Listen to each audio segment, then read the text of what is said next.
Hello, in this point, we will be checking on the health management project. So we actually have 4 files in my case, CSV format.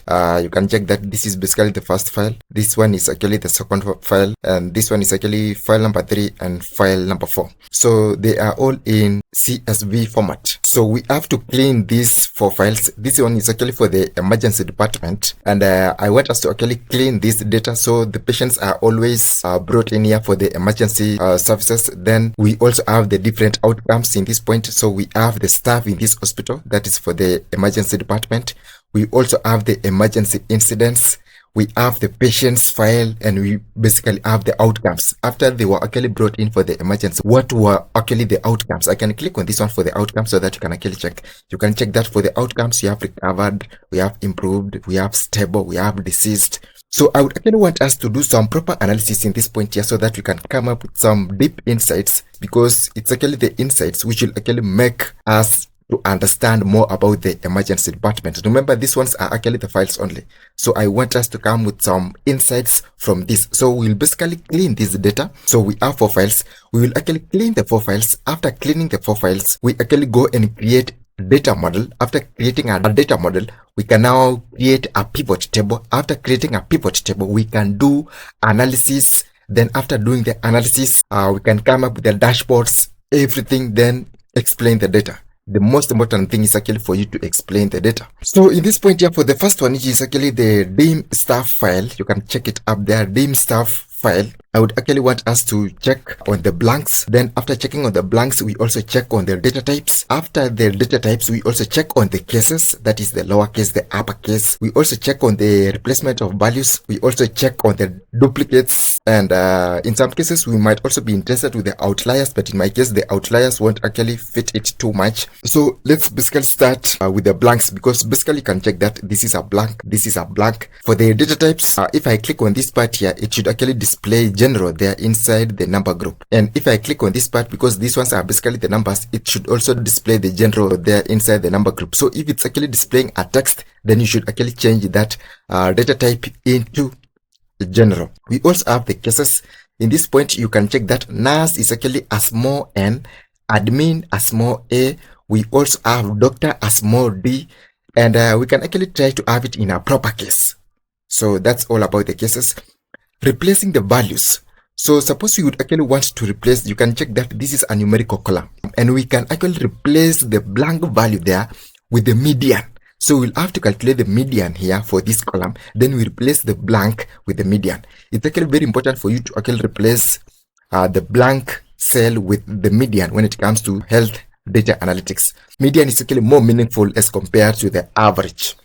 Then finally, we will also check on the duplicates if we have some duplicates. In some other cases, we might also want to check on the outliers, but in this case, we won't actually check on the outliers. I want us to check that in the next coming files. So let's actually begin with the blanks. So before we actually start cleaning this, we have to convert this into a table. So you just have to click inside the data like that. Then you hit on the keyboard Ctrl T. So Ctrl T on the keyboard, and you will have something like this. So create a table. Where is the data for your table? The data is actually this one from A1 to E251. By default, you will always get this one here. So my table has headers. You can actually check. I have the staff ID, name, role, shift, experience in years. So those ones are actually the headers. If there were no headers, I would have actually deselected it like that. But because I have the headers, I'll actually select it just like that. And what I have to do is to hit OK there. So this is basically a table. And after creating a table, you'll actually realize that we have a new tab there, which is basically the table design.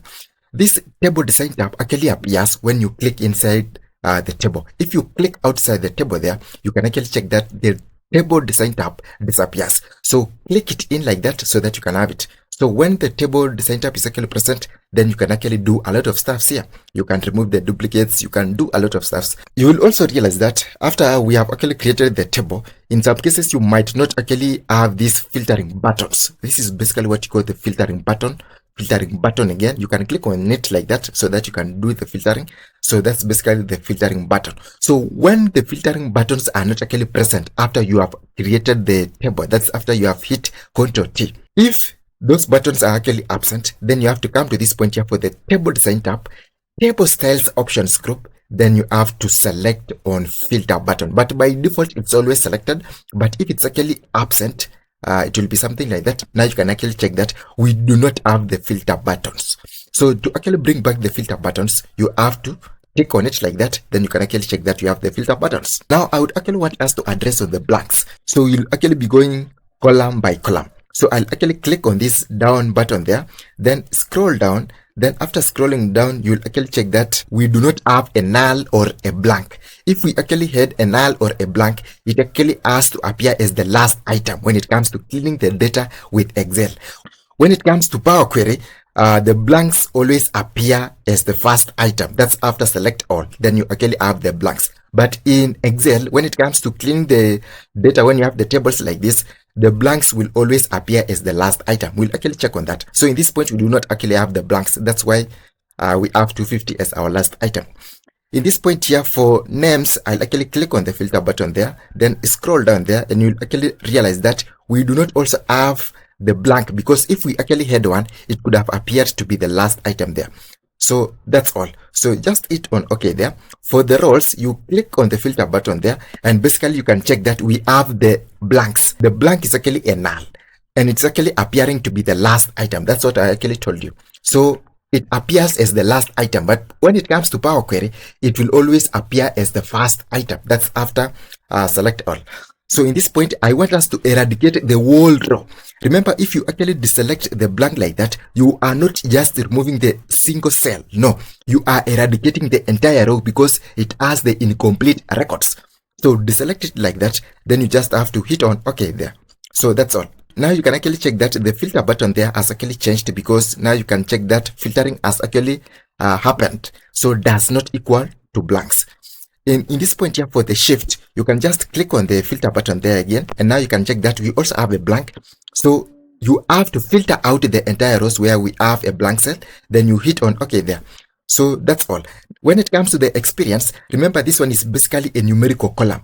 So instead of us actually filtering out the entire row in this point here, because we basically have a blank, we can just replace that blank with the median. And how do we actually obtain the median? So I would actually want us to identify the table name. So we actually created a table. So I want us to check on the table name first, because it will actually be very important when you are going to the median function. So to actually check on the table name, or to actually rename this table, you can just click inside the table there. Remember, you have to click inside the table so that you can basically get the table design tab there. Then in this point here, we have the table name. So you can check that we have table 2. We can actually call this table 2, or just leave it like that, table 2. So now come to this point here and obtain the median. So it's equivalent to median like that. Then you actually open. Then in this point here, this is basically the table 2 table. And in this table 2, we are basically interested to the experience years column. So inside table 2 like that, double click, then opening square bracket. Then in that table, we are basically interested with the experience years column. So double click on this point again like that. Then you have to hit on closing square bracket, just like that. So this is table 2 table. Then in this table 2 table, we are basically interested with the experience years column, just like that. And you have to close the median function. So the moment you hit enter on the keyboard there, you can basically check that we have 18. So this is basically our median. So we have to replace all the instances of blanks when it comes to the experience years column with 18. So what you have to do in this point here is to select the entire column like that, hit Ctrl H on the keyboard, then find what we are finding, a blank, that is nothing. Then we are replacing that nothing with 18, which is basically the median. So we expect this case here, that's after 3 we'll have 18. Hit on replace all like that, then 2 replacements, which is actually okay in my case. Yep. Then I hit on cancel there. So you can check that after 3 we have 18. So that's it. So we have now replaced all the instances of blanks in the experience years column with the median, which is basically 18. So when it comes to the data types, this one is basically a number. So it should actually display general there inside the home tab, number group, general. This one is basically a text. So it should also display general. Remember, general is actually a text or a number. It works for both. So in this point again, this one is actually a text. So it should be general. This one a text. So it should be general like that. On this point, this one is also a number. So it should actually be a general. And you can actually check that everything is okay there. So we have nothing much on the data types. Or the cases, you can actually check that when it comes to these roles here, we have nurse, admin, and doctor. But I would actually want us to have these roles in proper case. That is capital N for nurse, capital A for admin, capital D for doctor, which is actually very possible. So to select the entire column like that, hit Ctrl H on the keyboard, then find nurse like that. Then you have to replace it with nurse, that is capital N, proper case. That's it. Then we have to hit on replace all like that, and we have made 56 replacements. On the same column, we have to find the next item is actually admin like that. Then we are replacing this admin with admin in proper case, just like that, and replace all like that. 65 replacements. So you are finding doctor in lower cases like that and replacing it with doctor in proper case, just like that. Remember, you can always use the proper functions so that you can actually get this automatically. There's no problem. Or you can just use the replace feature, which is actually Ctrl H on the keyboard. Then you have to hit on replace all. So you can use the Ctrl H or Ctrl F. That's it. Then replace all like that, 54 replacements. That's all. Now, if you actually come to this point here for the roles, and you just have to click on the filter button, you'll actually check that everything is actually in proper case. That is, admin is in capital A, doctor is in capital D, nurse is in capital N, paramedic is actually in capital P, and we had not actually checked on the paramedic. It was actually in a correct case. So that's all. Hit on OK there. In this case, you can actually check that everything is in proper case, which is actually okay. I can just double click there so that it can autofill, and that's all. So I want us to check on the next item, which is replacing values. I don't think there's anything to be replaced here. Furthermore, I've already shown you how we can replace an item with something else. You just have to use Ctrl H on the keyboard. So you have to click inside the table, use Ctrl H so that you can get this kind of dialog box. Remember, you can always use the proper functions too. So that's all. At this point, I would also want us to check if we have the duplicates. So for the duplicates, what you have to do is to come to this point here for the table design. That is, you have to click inside the table there, get yourself into the table design tab there, then tools group, then you have what you call remove duplicates. Click on remove duplicates there, and you have to select all this like that. So the reason why you should actually select all this is that if you actually select, let's say for example, you select role alone, then it actually means that it will identify the first instance of nurse to be unique, then the second instance or the other instances that actually do follow will be identified as duplicates. That's why you have to tick all these columns so that it will compare the full record. This one is actually a nurse, and this one is also a nurse, but the staff names are actually different. This one is staff 1, staff 3, ID 1, ID 3. So these ones are actually different staffs, not the same staffs. So do not select on one item. Select on the whole items so that the full records will actually be compared. Just like that, and you just have to hit OK there, and you can actually check that 9 duplicate values found and removed, 241 unique values remain. So that's all. So we have checked on the blanks, data types, cases, replacing values, and duplicates. Because the data is now clean, we can just hit on Ctrl S to save. Just like that, and we actually move to the second one. So in the second one, you can actually check that the second one is actually fact emergency incidents. Click on it like that. So this is basically what you have. Double click there so that it can autofit. Double click again. Double click here. Double click for the arrival time. Double click for response time in minutes. Double click on location type. So now create a table here. Click inside the data like that. Then you hit on Ctrl T on the keyboard. After hitting on Ctrl T, you can check that the whole table there has actually been selected, and my table has headers, which is actually okay. Hit on OK there. So this is basically a table. When a table is created, you will actually get the table design tab automatically. Now I would actually want us to clean. We start with the blanks. We go to data types. We go to the cases. We go to replacing values. We go to the duplicates and so forth. In this point, I want us to start with the incident ID. You click on the filter button there, then scroll down so that you can check if you have a blank, no blank, because the last item is actually 700. If we actually had a blank, the last item would have been the blank. Come to this point again for the patient ID. Click on the filter button there. Scroll down there so that you can actually check if you have a blank. No blank because the last item is actually 500. Then hit on OK there. This point here for the arrival date. Click on the filter button there. You can check that we do not have a blank still because the last item is actually 2025. Come to this point here for the arrival time. Click on the filter button there. Scroll down and you can also check that we do not have a blank because our last item is actually 2354, which is also fine in my case. Come to this point here for the response time in minutes. Hit on the filter button there. Then scroll down and you will actually realize that we do have a blank. Filter out the entire row. Remember, we are not actually filtering out the individual cell. We are filtering out the entire row. So deselect on the blank like that. Then you have to hit on OK. Now you can actually check that the filter button there has actually changed. That is for the response time in minutes. And in this point here for the location type, I can actually hit on the filter button there. Then you can also check that we do have a blank. Deselect the blanks like that so that the entire rows will actually be filtered out. Then you just have to hit on OK, and that's all. Now you can check that we have the incident ID, patient ID, arrival date, arrival time, response time in minutes, and the location type. There are no blank records here. Now the next item that actually follows is for me to actually show you how we can eliminate the outliers. In this case, we are actually focusing on the response time in minutes. Remember, for the outliers, it actually has an impact on the numerical columns only. And in this point here, when it comes to cleaning the data, you should actually be understanding your data first before you actually start cleaning, because there's no point you can actually come to this point here and look for the outliers. No, it won't actually happen. This is just an ID.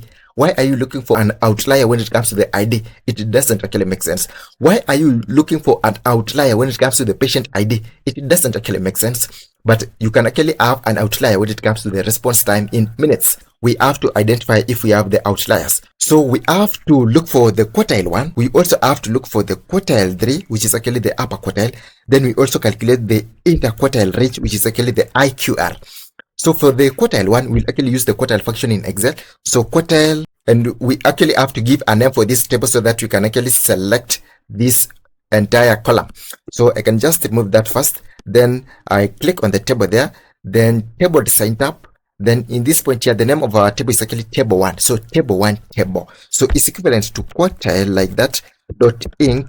Then you just have to open it. So the array is actually table 1 like that, then opening square bracket. Now you can actually select that we are dealing with this column here, and this column is actually the response time in minutes. So double click on it like that, closing square bracket, then a comma. You have to specify. In this case, we are basically obtaining the 25th percentile, which is actually the first quartile. So double click on the first quartile there, which is actually 1. Then I close the quartile.inc function, and the lower quartile is basically equivalent to 60.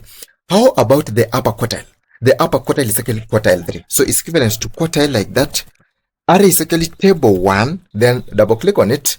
Then opening square bracket. Then you have to select response time in minutes. Double click on it again like that. Closing square bracket, comma. This is basically quartile 3. So third quartile or 75th percentile. So double click on it like that. Then you have to close the quartile.inc function. So hit enter on the keyboard, and now you can check that quartile 3 is equivalent to 142.25. Now I would actually want us to obtain the interquartile range. Interquartile range is actually equivalent to Q3 minus Q1. Q3 is basically in I2 minus Q1, which is basically in I1. Just like that, and you have the interquartile range to be equivalent to 82.25. Now it's our turn to actually calculate the lower limit, or what you call the lower boundary, and also calculate what you call the upper limit, or what you call the upper boundary. Just like that. So we will basically say Q1, which is basically here 60. So it's actually Q1, then we say minus, because we would actually want to calculate the lowest point that our data should actually go. We have already obtained the Q1 to be equivalent to 60. So we want to say Q1 minus something. So it will be 60 minus a certain figure, so that we can see the lowest part that our data should actually go. So minus, then we actually open and say the IQR times 2. Just like that. I always love using 2 or 1.8. So just like that, you close and hit enter on the keyboard. So the lowest figure that our data should actually go is negative 104.5, just like that. And in this point here, let's also calculate the highest point that our data should not actually exceed. So that one is actually equivalent to Q3 plus, because we are actually obtaining the highest. So it's actually plus, then we say the IQR times 2, just like that, times 2, just like that. You close, hit enter on the keyboard. So the highest value should actually be equivalent to 306.75. So it's now very simple, because you just have to click on this filter button there, then you scroll down and you'll actually realize that the highest one is actually 179, and the upper boundary is actually 306.75. So you can actually check that there is no value which is actually exceeding the upper boundary or the upper limit of 306.75.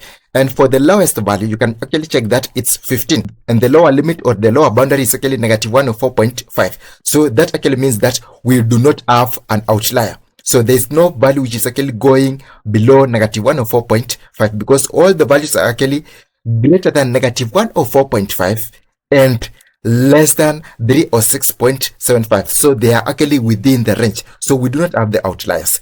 Now, if we actually had the outliers, what we could have actually used to identify them quickly is the conditional formatting.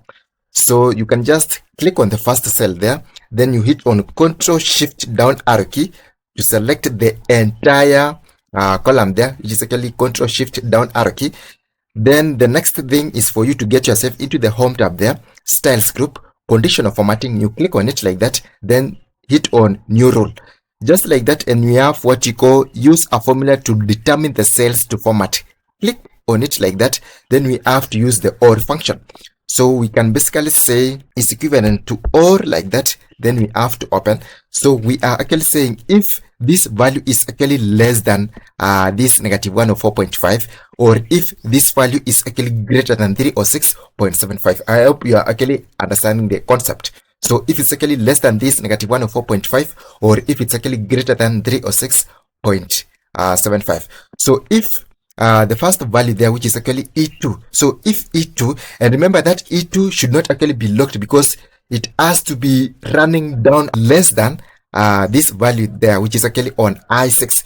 And you have to lock that I6, because we will be referring to that I6 for the whole of our cells in response time minutes column, just like that, comma. Or if the same E2 is basically greater than this 306.75, just like that, and you have to close the OR. And in this point, we can basically give red field formatting. So come to that point there, fill red field formatting there, then hit on OK. And this is basically the preview. You can check. So it will appear like this. So cells which are actually containing values less than 104.5 or values greater than 306.75 will be formatted like this, red field formatting. So hit enter on the keyboard, and now you can actually check that we do not have cells formatted. You can scroll down there. You can actually check that we do not have formatted cells. The first one is actually 148. What if we add the first one to be negative 148? So just introduce a negative there, hit enter on the keyboard. Now you can actually check that we have a formatted cell there, because it's actually less than negative 104.75. Remember, this one is actually negative 148 and this one is actually negative 104.75. So you can check that we have a red field formatting there. So if your table was actually too long and you would actually want to filter out the rows containing the outlier when it comes to the response time column, so what you have to do is to click on the filter button there. After clicking on the filter button, filter by color, then we say no fill. That actually means that negative 148, because it actually had a red field formatting there, will actually be eliminated. It will be filtered out. And the ones which have no fill, all the rows which actually have no fill will actually be displayed. So no fill like that. Now you can actually check that it has disappeared. It has been filtered out. Row number 1, row number 3. That actually means that row number 2 has been filtered out. In this point, we also add Q1 and Q3. You can actually check that we do not have Q3.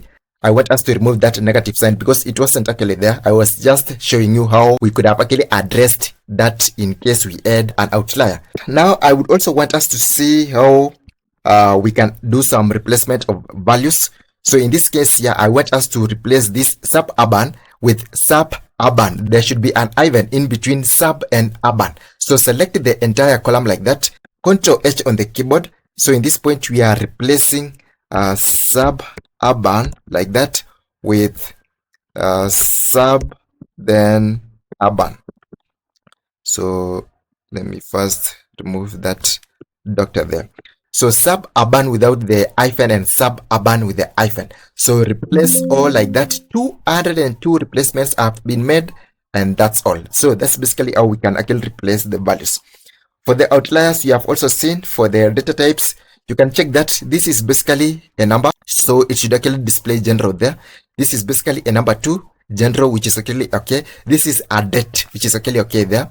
This is time, which is actually custom. Now I would want us to see if we have a duplicate. So you click inside the data like that, get yourself into the table design tab. We basically have the tools group, remove the duplicates. You can as well get yourself into the data tab there. Then in this point here for the data tools, we have this X cancelled there. You click on it like that. Then all the columns have to be selected, so that the entire records will be compared. So that's all. My data has headers, which is actually okay. So 16 duplicates have been found and removed. 584 unique remain. So that's okay. Then hit on OK there. So what I have to do is to select this like that. Then right click. Then I just have to clear the contents there. And my data is now clean. So then the remaining thing is for me to actually hit Ctrl S on the keyboard to save it. That's all. So let's now go into our file number 3, this one here. At this point, I think you have actually understood everything. So I'll actually be going faster. So click inside the data like that, Ctrl T on the keyboard so that you can insert the table. So this is basically the range and my table has headers. So I'll hit on OK there.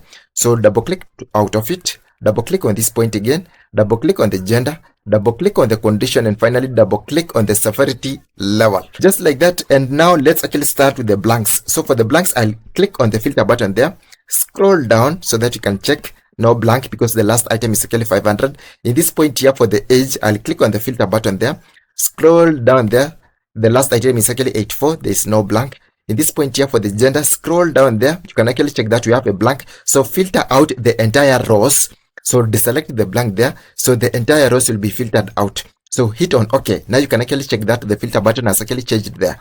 So does not equal to blanks. In this point here for the condition, click on the filter button again. You can actually check that we have blanks as the last item there.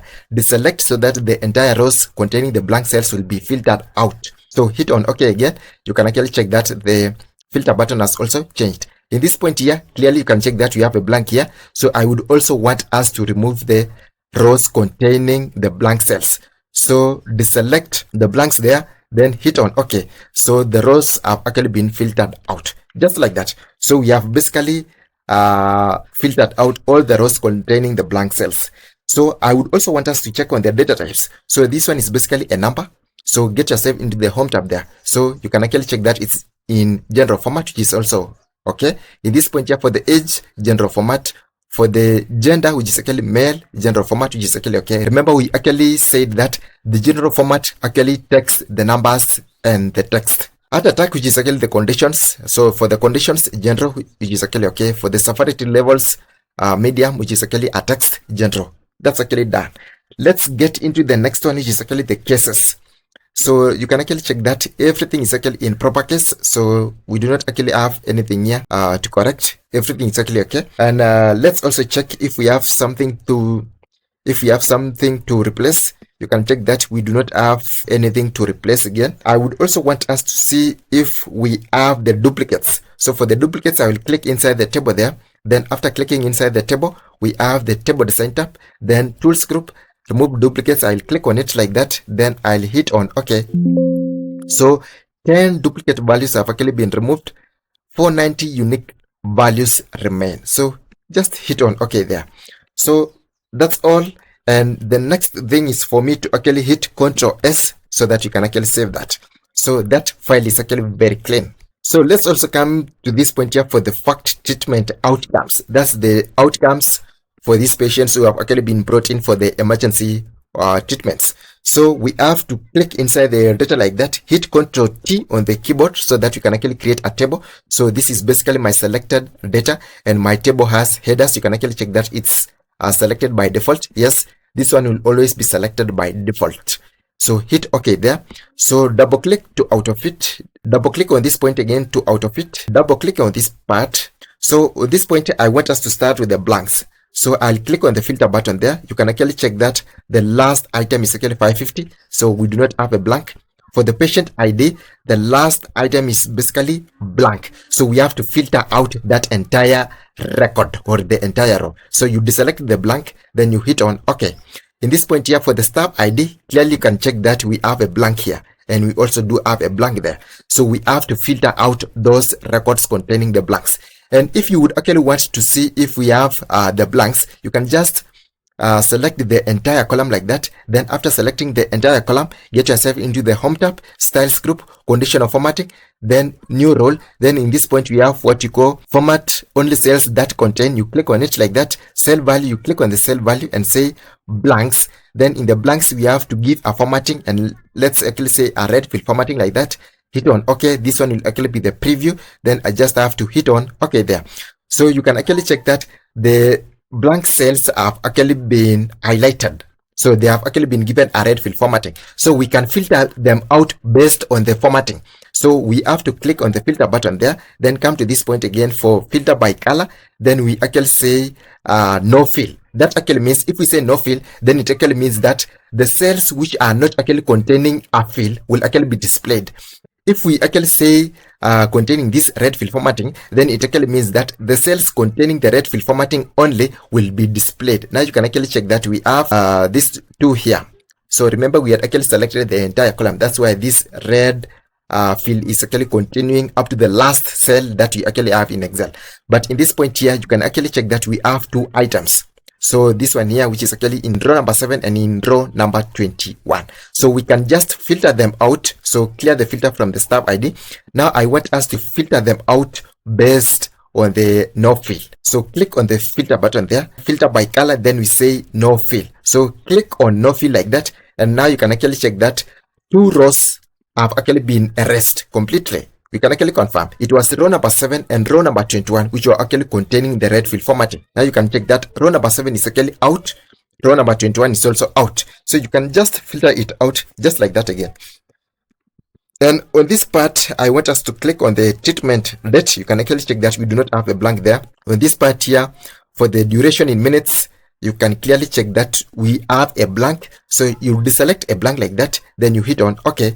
In this point here for the outcome, you can clearly check that we have a blank. So we have to erase the entire record or the entire row by deselecting the blank and hitting on OK.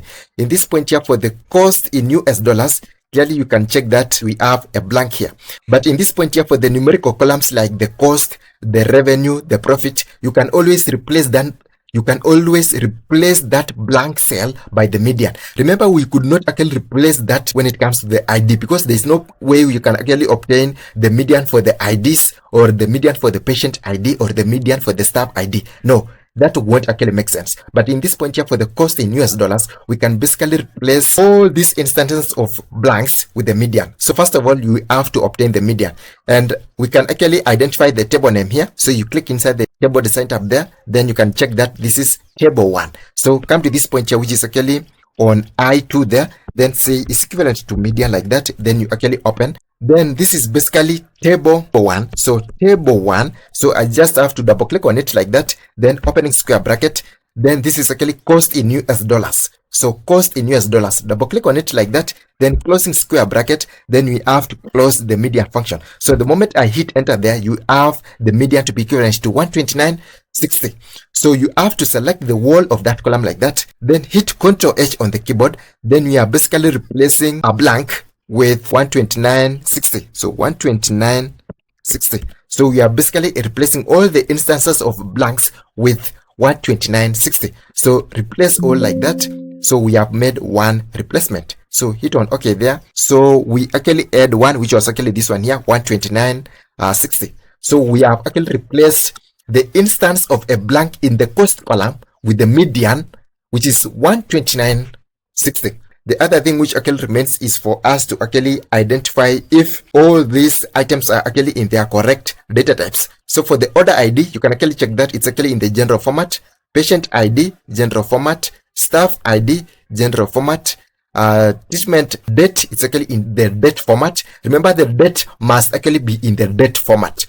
The duration in minutes, general format, it's actually okay. General format is actually for the text and the numbers. For the outcomes, this is basically a text, general format, and the cost in US dollars, which is actually a column. You can check that 149.50 is actually in the general format, which is actually okay in my case. So the data types are actually okay. For the cases, you can actually check that we have 3 items here, or 4 of them actually. We have deceased, we have improved, we have recovered, and we have stable. So deceased, proper case, improved, proper case, stable, proper case, recovered is actually in the lower case. So we have to convert it into proper case. So that small r has to be capital R. So select the entire column like that. Hit Ctrl H on the keyboard. Then finding what? Finding recovered. Recovered like that. Then we are replacing it with recovered in uppercase. Just like that. Then replace all. So 313 replacements have actually been made. Now you can check that in this part here, we'll be having recovered in proper case. Just like that. So the other item which actually remains in my case here is to check if we have the duplicates. So for the duplicates, we can just click inside the table like that. Get yourself into the data tab. Remember, you can actually use the table design tab, then tools group, remove duplicates, or just get yourself into the data tab there. Data tools group, then you just have to click on this point here, which is actually remove duplicates. Yes, that X there is actually remove duplicates. So you click on it like that. Make sure all these columns have actually been selected so that the entire records will actually be compared. Just like that. And in my case, my data has headers, and just hit on OK there. So 6 duplicate values found and removed. 544 unique values actually remain. So hit on OK there, and that's all. So we can also try to see if we have some outliers when it comes to the duration in minutes. So we'll have to obtain the Q1, which is actually the lower quartile, and Q3, which is basically the upper quartile. Then we also have to calculate the interquartile range, which is actually the IQR. Then we also have to calculate the lower limit or the lower boundary, and also calculate the upper limit or the upper boundary. Just like that. So for the Q1, we basically have to use the Excel function. So which is actually the quartile .inc like that. Then we basically open. This is basically table 1 table. So table 1, and you just have to double click like that. Then opening square bracket. We are basically inside the duration in minutes column. So duration in minutes, double click on it like that. Closing square bracket, comma. We are obtaining the quartile 1. So 1, just like that. And you close the quartile.inc function. Hit enter on the keyboard. We have 129.5. For the quartile 3, or for the upper quartile, we'll basically say is equivalent to quartile .inc like that. Then opening square bracket. Then table 1, you double click on it like that. Opening square bracket. Then on this part, we have to double click on the duration in minutes. So you double click on it like that. Closing square bracket. Then comma. This is basically upper quartile, quartile 3. So quartile 3 is actually that quartile or 75th percentile. Double click on it like that. Then closing square bracket. Hit enter on the keyboard. 358. For the interquartile range, we'll basically say the quartile 3 minus the quartile 1, and it will actually get you 228.5.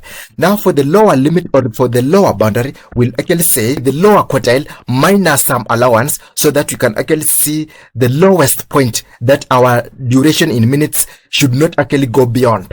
So for the lower limit, or for the lower boundary, we'll basically say the Q1, which is basically the lower quartile, minus some allowance, so that you can actually see the lowest boundary. So this is actually 129.5 minus, then we actually say the interquartile range times 2. Just like that, you close it, enter on the keyboard, and the lower limit or the lower boundary is actually negative 327.5. So it's actually 129.5 minus some allowance, and that will actually get you minus 327.5. So for the upper limit, or for the upper boundary, we'll basically say is equivalent to the Q3, which is on J2, plus, then we have to say the IQR. So we are actually giving some allowance to the top.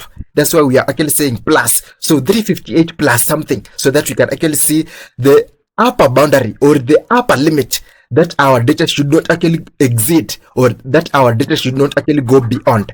So J4 times 2 like that, you close, hit enter on the keyboard, it's actually equivalent to 815. So we can now come to this point here and use the OR function.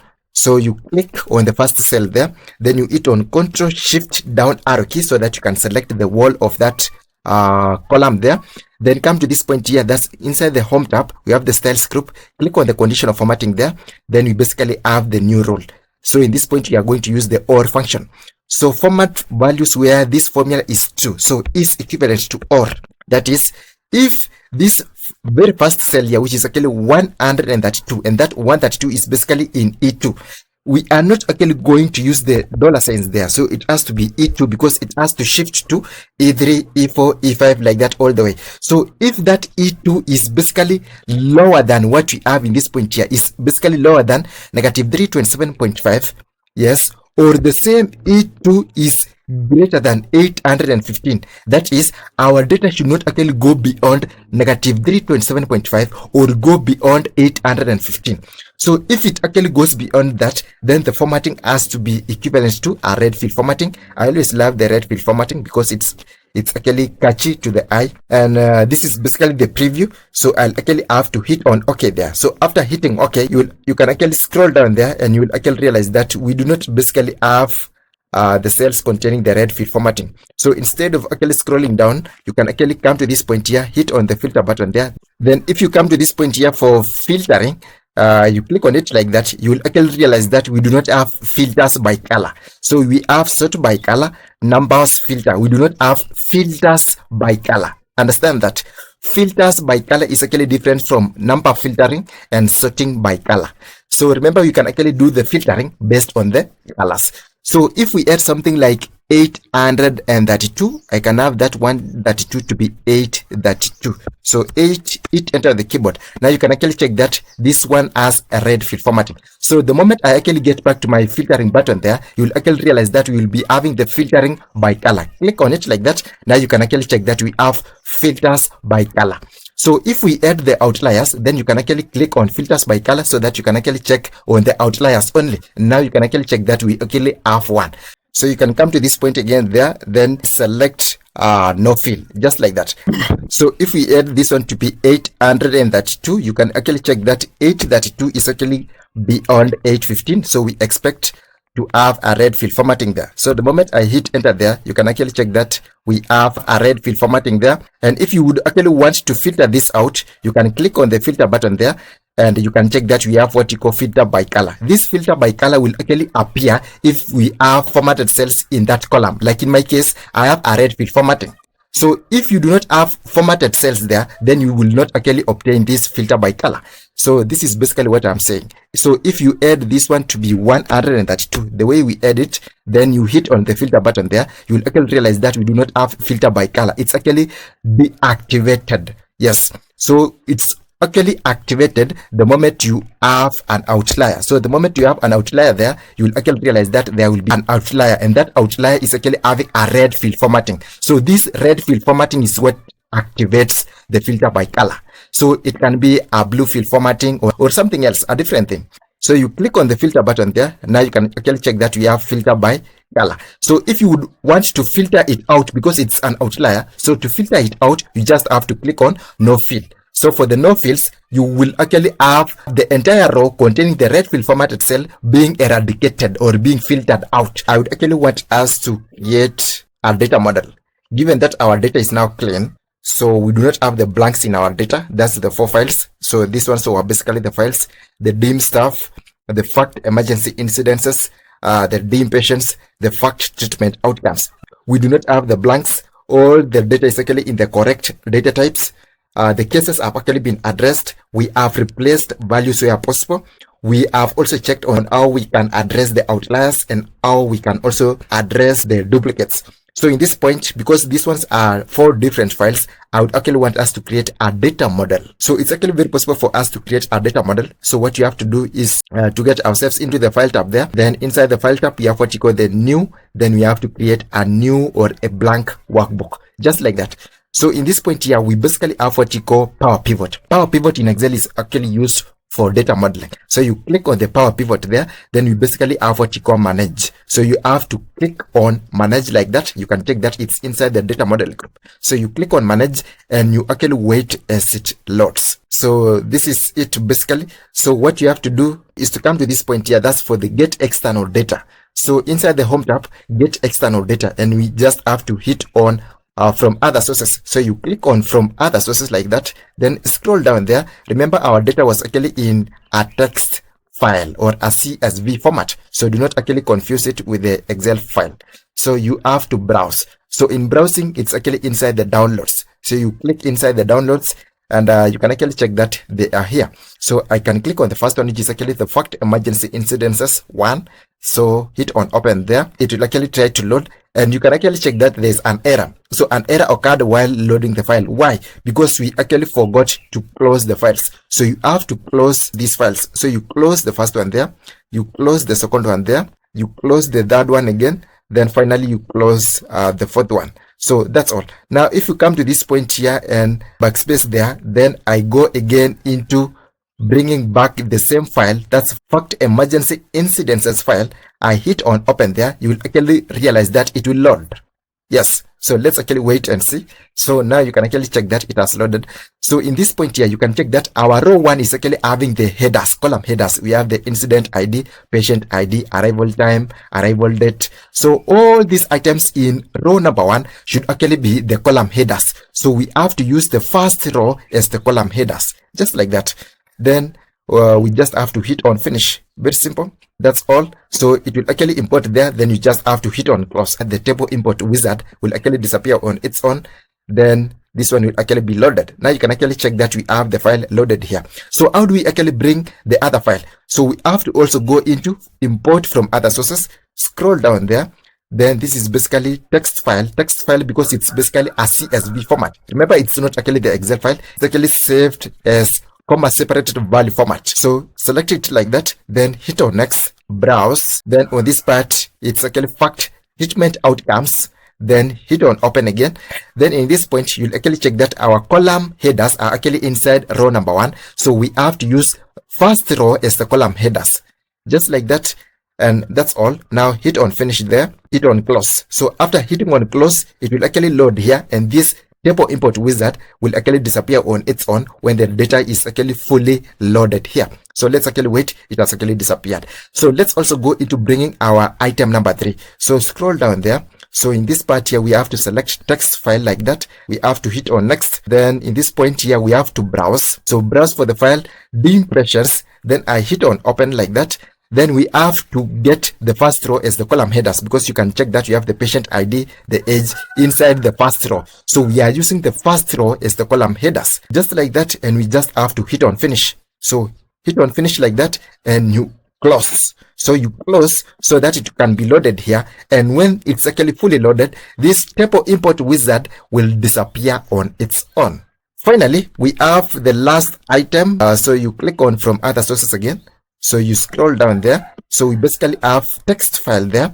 Then on this part, hit on next, browse. So the last item will basically be the staff. So dim staff. So open. Then we are going to use the first row as the column headers. Why? Because you are having the staff ID, the name, the role inside the first row. So use the first row as the column headers. Click it like that. Finish. After hitting on finish, you have to wait and hit on close. It will actually be imported. Now you can actually check that we have dim stuff here. So it will be loaded here. And when it's fully loaded, this table import wizard will actually disappear. Just like that. So this is basically what you call a data view.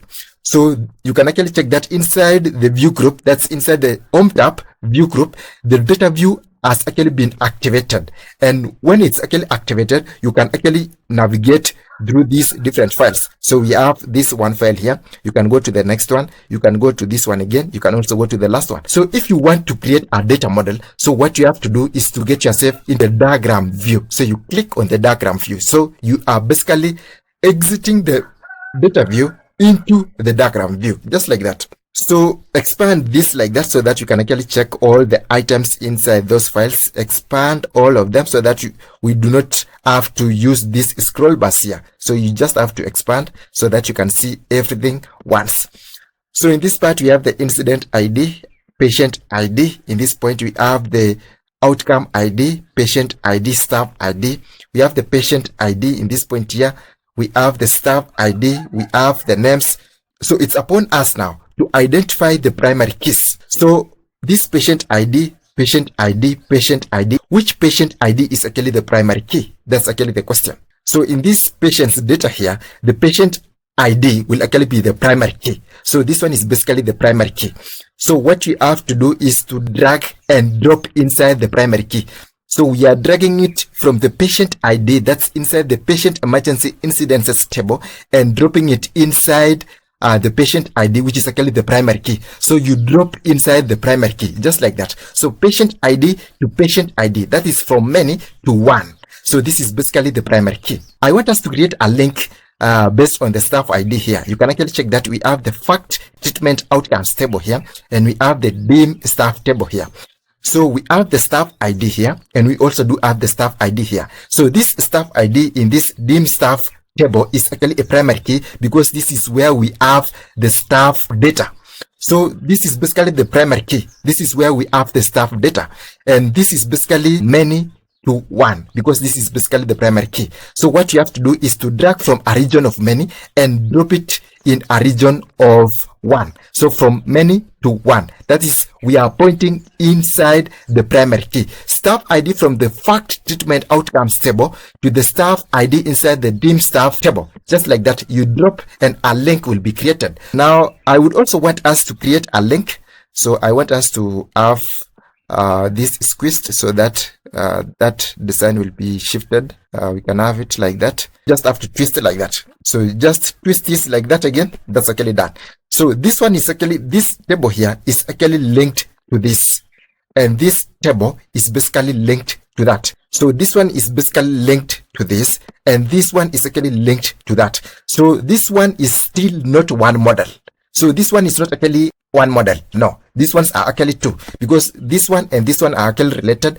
This one and this one are actually related again. So they are two different models. This one is not actually one data model. No. So we also have to connect it to be one. So you can check that inside the DIM patients table there, we have the patient ID. And inside this point here, we also do have the patient ID. Create a connection based on this patient ID. This one here is actually very different from this. This one is connected to this one here, and this one is connected to this one here. So we can connect these two.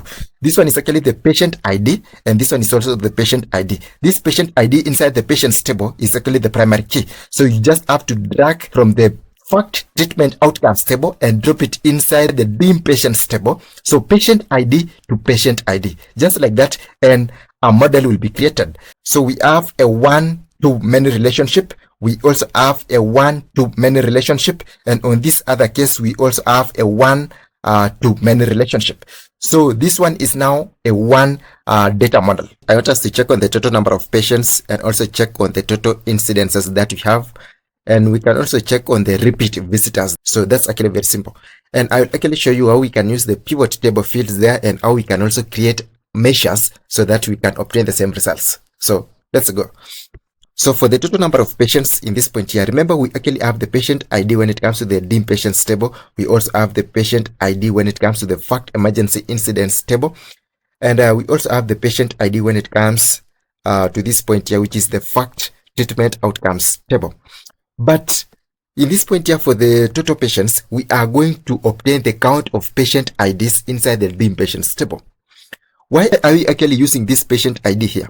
Because in this point here, if a patient actually comes to the hospital 3 times, if the same patient actually comes to the hospital 3 times, then they will actually be counted as 3 different patients. So we'll basically use this unique patient IDs here. So we have to count the patient IDs inside the DIM patients table, just like that.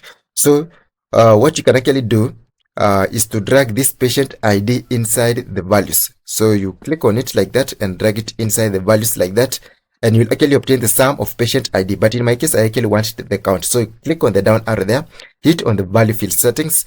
So click on the count there. Then we will actually have the count of patient ID, and it will be equivalent to 490. So this is basically the total patients that we have in the hospital. Now, in this point, because you actually have the total number of patients, So in this total number, which is actually equivalent to 490, some of the patients have actually come here multiple times, and some patients have actually come here once. So let's actually check on the number of unique patients so that we can also check on the regular number of patients, and finally we'll check on the total incidence. So for the number of unique patients, like that, for the number of unique patients, we'll basically use what you call distinct count. So in this point, I'll actually insert a different pivot table. So I'll click on the insert tab there, tables group, pivot table there. Then in this point here, we'll actually use the same data model that we actually have. So just like that, and hit on OK. So this is basically a different pivot table, but the fields here are actually the same as what we actually had in this pivot table report here. So in this point here, I would actually want us to identify the number of unique patients. So what you are actually going to use in this point is this table here, which is actually the fact emergency incidence table. Because in this point here, for the patient IDs, you will actually realize that we will be having a patient ID that might have been repeated 3 times. And we might also be having a patient ID that actually appears once. So for the patient IDs which actually appears once, we will actually be calling them the unique patient IDs. So that one will actually get us the number of unique patients. Drag the patient ID into the values like that. Then after dragging the patient ID into the values, you will actually realize that we'll be obtaining the sum. But in my case, I actually wanted the unique number of patients. So to obtain the unique number of patients, we always use what you call distinct count. So you hit on this down arrow there, hit on value field settings, scroll down here. Then we basically have what you call distinct count. Click on the distinct count of patient ID. Then you hit on OK there. Then you'll actually realize that we have the distinct count to be equivalent to 338. So allow me to actually take this up there. Just like that. So we have the total number of patients to be equivalent to 490. But in this 490, the distinct count, that is the number of patients who have actually come to the emergency department one time, is actually equivalent to 338. That actually means that the rest have actually come to this hospital maybe twice, 3 times, or 4 times. Maybe they actually had chronic conditions, or maybe they were actually coming for follow-ups. So that 490 minus 338 actually came for further medications. Now in this point, I would also want us to obtain the total number of incidences. So the total incidence, and for that, we'll actually say that for the total incidence, we'll be obtaining the count of incident ID. So we have to insert a pivot table. So tables group there, that's inside the insert tab, tables group, then hit on the pivot table there. Use this workbooks data model. You have to actually check on this, then hit on OK there. So in this point here, we'll actually have to expand on the fact emergency incidents table, because this is basically where we have the incident ID. So drag it into the values. So in this point, we are not actually obtaining the sum of incident ID. We are basically obtaining the count of the incident ID, so that you can actually check on the number of incidences that you basically do have. So we actually have 584 incidences.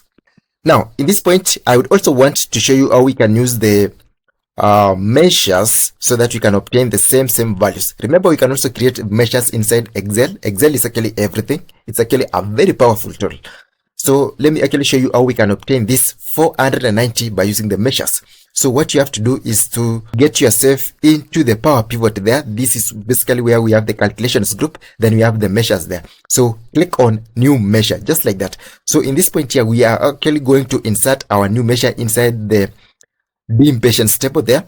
And the name of our measure will actually be the total patients, just like that.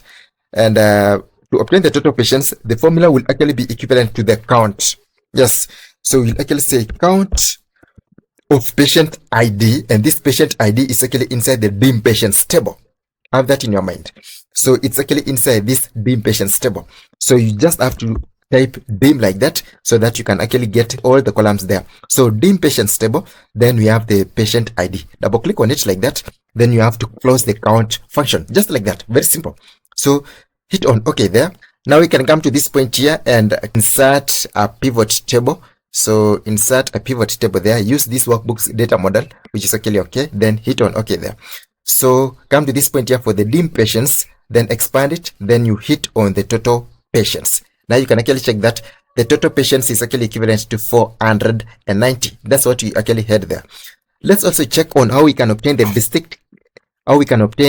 distinct count of patient ID. So we can still obtain this one by using a measure.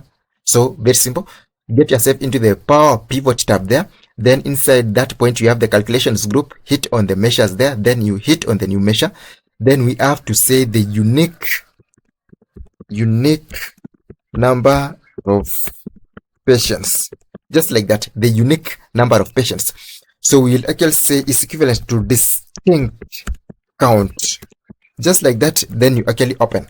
So we are actually using distinct count because distinct count is actually used for counting the unique items that have not actually been duplicated.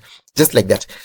Remember at this point, we were basically inside the fact emergency incidents table. Then you are actually counting the distinct patient IDs. So you double click on it like that. Then you have to close the distinct count function. So the moment I actually hit OK there, so I'll come to this point here and insert a pivot table. So I'll click on insert a pivot table there. Make sure you actually check on this point here, use this workbook's data model. Then I hit on OK there. Then on this part here, for the fact emergency incidents table, I have to drag in the number of unique patients. So we actually had it here. Sorry, we were actually supposed to have this one here inside this fact emergency incidents table. So no problem at all. So we just have to get yourself into this point here for the unique number of patients. Then I actually right click. After right clicking, we have what you call edit measure there. So in this point here, I'll click on the down arrow there so that I can actually transfer it into the fact emergency incidents table. Then I hit on OK there. That's all. Now, if you click on the fact emergency incidents table to expand there, you'll actually check that we have the number, that's the unique number of patients. So what you have to do is to drag it into the values there, and you'll actually check that the number is equivalent to 338. That's basically what we had there.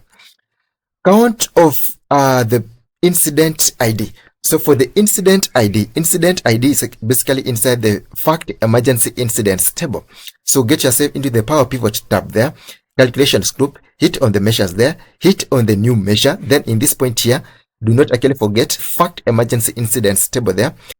Then the name of the measure is actually equivalent to count of incidents or total incidents. We can actually call this total incidents. Just like that. So for the total incidents, we are actually using the count function. So count like that. Then we actually open. It's actually inside the fact emergency incidents table. Then we have to select the column for incident ID. So fact emergency incidents table like that. Then we have to select incident ID. So double click on it like that. Then you have to close the count function. So hit on OK there. So if you come to this point here and insert a pivot table there, we can insert a pivot table. Make sure you actually check on this, then hit on OK. So after inserting a pivot table, come to this point here and expand the fact emergency incidents table there and drag the total incidents into the values. Just like that. So the total number of incidents is actually equivalent to 584. You can also check that if we actually had the count of patients to be equivalent to 490. That is the number of patients that have actually come to this point here repeated times, and the number of patients that have actually come to this point here once. So allow me in this point to actually use a layman's language so that you can actually understand. So we actually have an emergency department. Ken has actually been brought here for treatment. So Ken actually came to this hospital on Monday. The same Ken actually came to this hospital on Tuesday. The same Ken actually came to this hospital on Wednesday. The same Ken actually came to this hospital again on Thursday. And the same Ken actually came to the hospital on Friday. So Ken actually came to the hospital 5 times for follow-ups. 5 times. Yes, have that in your mind. I'm actually trying to make this to be as easy as possible. Because Ken actually came to the hospital 5 times, then his entries when it comes to the patient's table were actually made 5 times. But remember, this is actually the same patient. That's why for the count of patient IDs, you are actually having it to be more, which is actually 490. But when it comes to the distinct count, that is, now if we actually count the patients themselves, we won't actually count Ken as 5. We will actually count Ken as 1. That's why we are actually having it in this point to be equivalent to 338, which is actually less than this one here. So it actually means that some patients actually came to the hospital more than one time. Yes, so twice, 3 times, 4 times, like that. And this is basically what you call the count of incident IDs. Now, I've actually showed you how we can use the pivot table there. And this is also how you can use the measure. Now, allow me to also show you how we can actually obtain the number of regular patients. So that is the number of patients who have actually come to this hospital more than once. So, number of regular patients. Just like that, hit enter on the keyboard. So for the number of regular patients, what you have to do in this point is to use a measure. So allow me to actually drag this up there. Power pivot tab there, calculations group, then measures tab there, hit on a new measure. So we can basically have this one here inside the dim patients table. Yes, so we can just have that inside the dim patients table.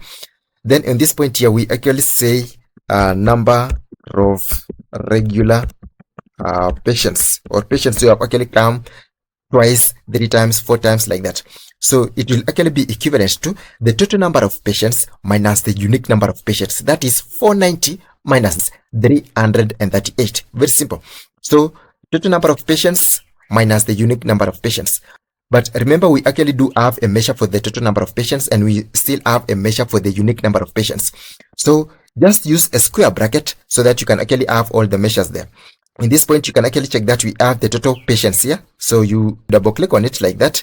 Then space minus space, opening square bracket again. So minus the unique number of patients. Double click on it. Then that's all. So just hit OK there, and you will actually get the new measure. That is the number of regular patients as a measure inside the dim patients table. So hit on OK there. That's all. So if you actually expand the dim patients table there, you'll actually realize that we have number of regular patients. So we can now insert a pivot table there. So insert tab, tables, pivot table. Then make sure that you have selected this point here. Use this workbook's data model. Then hit on OK there. So we have to expand the dim patients table there. This is basically where we have the number of regular patients. So you drag it into the values. Very simple. And now you have the number of regular patients to be equivalent to 152. So in short, if you add 152 to 338, you will actually get 490. Total number of patients, total incidents, number of unique patients, and how you can actually use the measures again, and the number of regular patients. So in this point here, we can actually conclude that because we have the emergency department handling 584 incidents. Yes, this is actually the total number of incidents. So total incidents is actually equivalent to 584. This means that some patients actually visit the hospital multiple times, which is actually true. So the identified number of repeat visitors is likely due to chronic conditions or follow-up activities. And that number is actually equivalent to 152. That is the number of repeat visitors who are actually come to the hospital for chronic conditions or follow-up activities. It's actually equivalent to 152. Hence bringing the unique patient count to 338. Because if the total number of patients is actually 490 and the regular patients is actually 152, that actually means that the unique patient count is actually equivalent to 490 minus 152, which actually stands at 338. So first of all, you can actually comment on the emergency department in this hospital because we are actually having a high number of regular patients, which is actually 152. So if we actually add the regular patients to be 1 or 2, then we could have actually said, no, there's a problem here. But 152, that's not actually that bad. I want us to check on the average response time. Response time is actually inside the fact emergency incidents table. And you can actually check that we have it here, response time. It's actually in minutes. So I would actually want us to obtain the average of this response time in minutes. So I can just double click on it and drag it into the values. Very simple, just like that. And it will actually get us the sum of response time in minutes. But in my case, I actually wanted us to obtain the average. Click on the down arrow there, hit on the value field settings, then hit on average there, then hit on OK, just like that. And you actually have 98.9828178 7. So we can actually take off all the decimal places there. So chop them off like that, and basically we have 99 minutes. So allow me to also show you how we can use a measure so that we can obtain the average of response time in minutes still. So we should actually obtain 99. So in this point, we have to get ourselves into the Power Pivot there, calculations group, hit on the measures there, select new measure. Then in this point here, we are actually going to insert it into the fact emergency incidence table, because that's basically where we have the response time in minutes. So click on it like that. And this is basically what we call average response time, just like that. So average response time, we can have in bracket, that's in minutes, just like that, and that's done.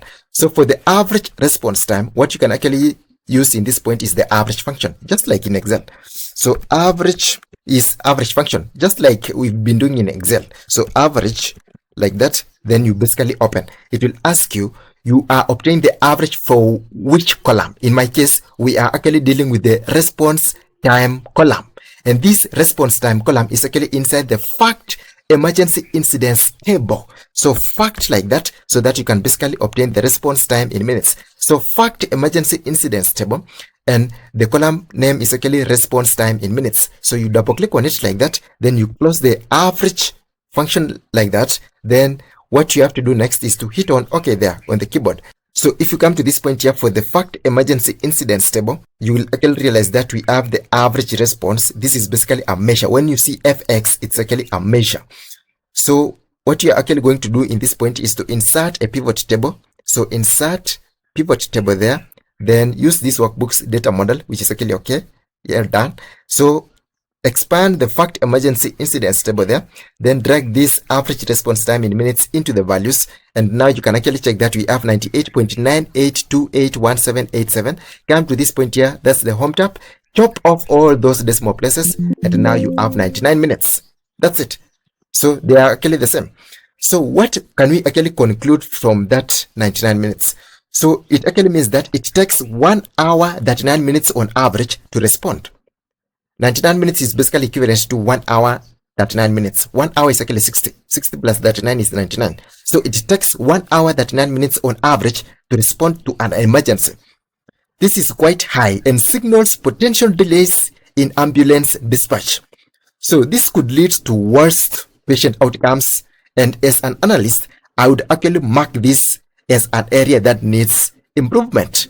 I want us to check on the severity distribution. So I'll actually insert a pivot table there, use this workbook's data model, then I hit on OK. So with this point here, we basically do have the severity level inside the deemed patients table. This is it, severity level. So I'll actually have it inside, and now you can check that we have critical, we have high, we have low, and we actually have medium. On the same note, because we would actually want to check on the distribution, then it actually means that we have to obtain the count of these severity levels. So we have to drag the severity levels into the values so that we can basically obtain the count of severity level. So the number of patients whose severity level is actually critical is equivalent to 101.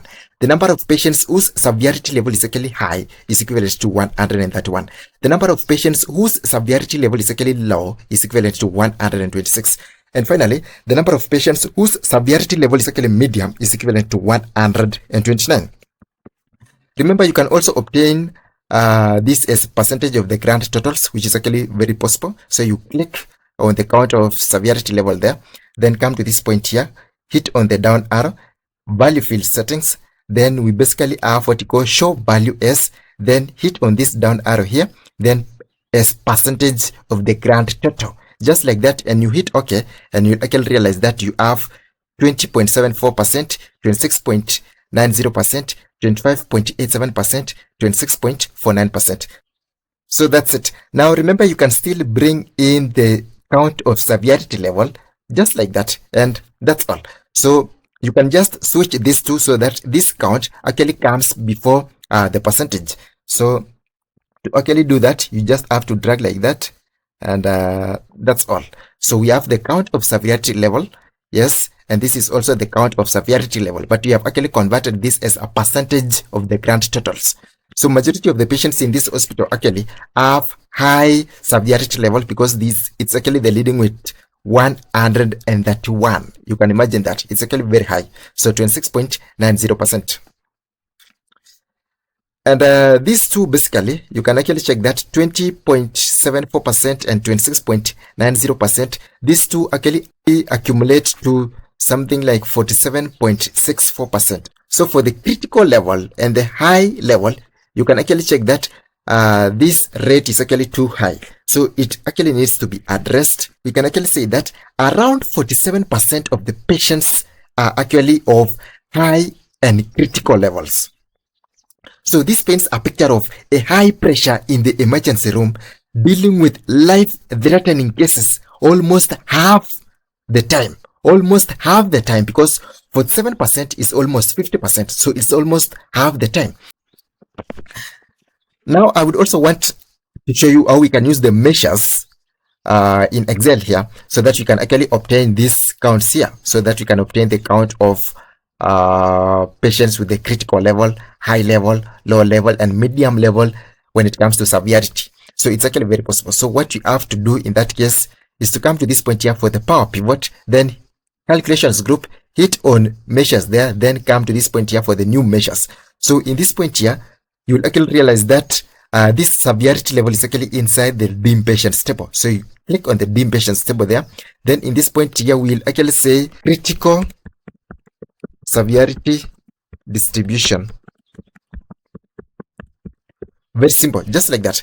So in this part, we basically have to use the calculate function and the count rows function. So calculate so that it can actually get us the aspect of where. So calculate, then we have to come in with count rows. So calculate, then count rows, then you actually open the count rows. So we are basically counting the number of rows inside the dim patients table. So dim patients table. So double click on the table. Remember, for the count rows function, it actually operates on the whole table only. You can actually check the syntax here.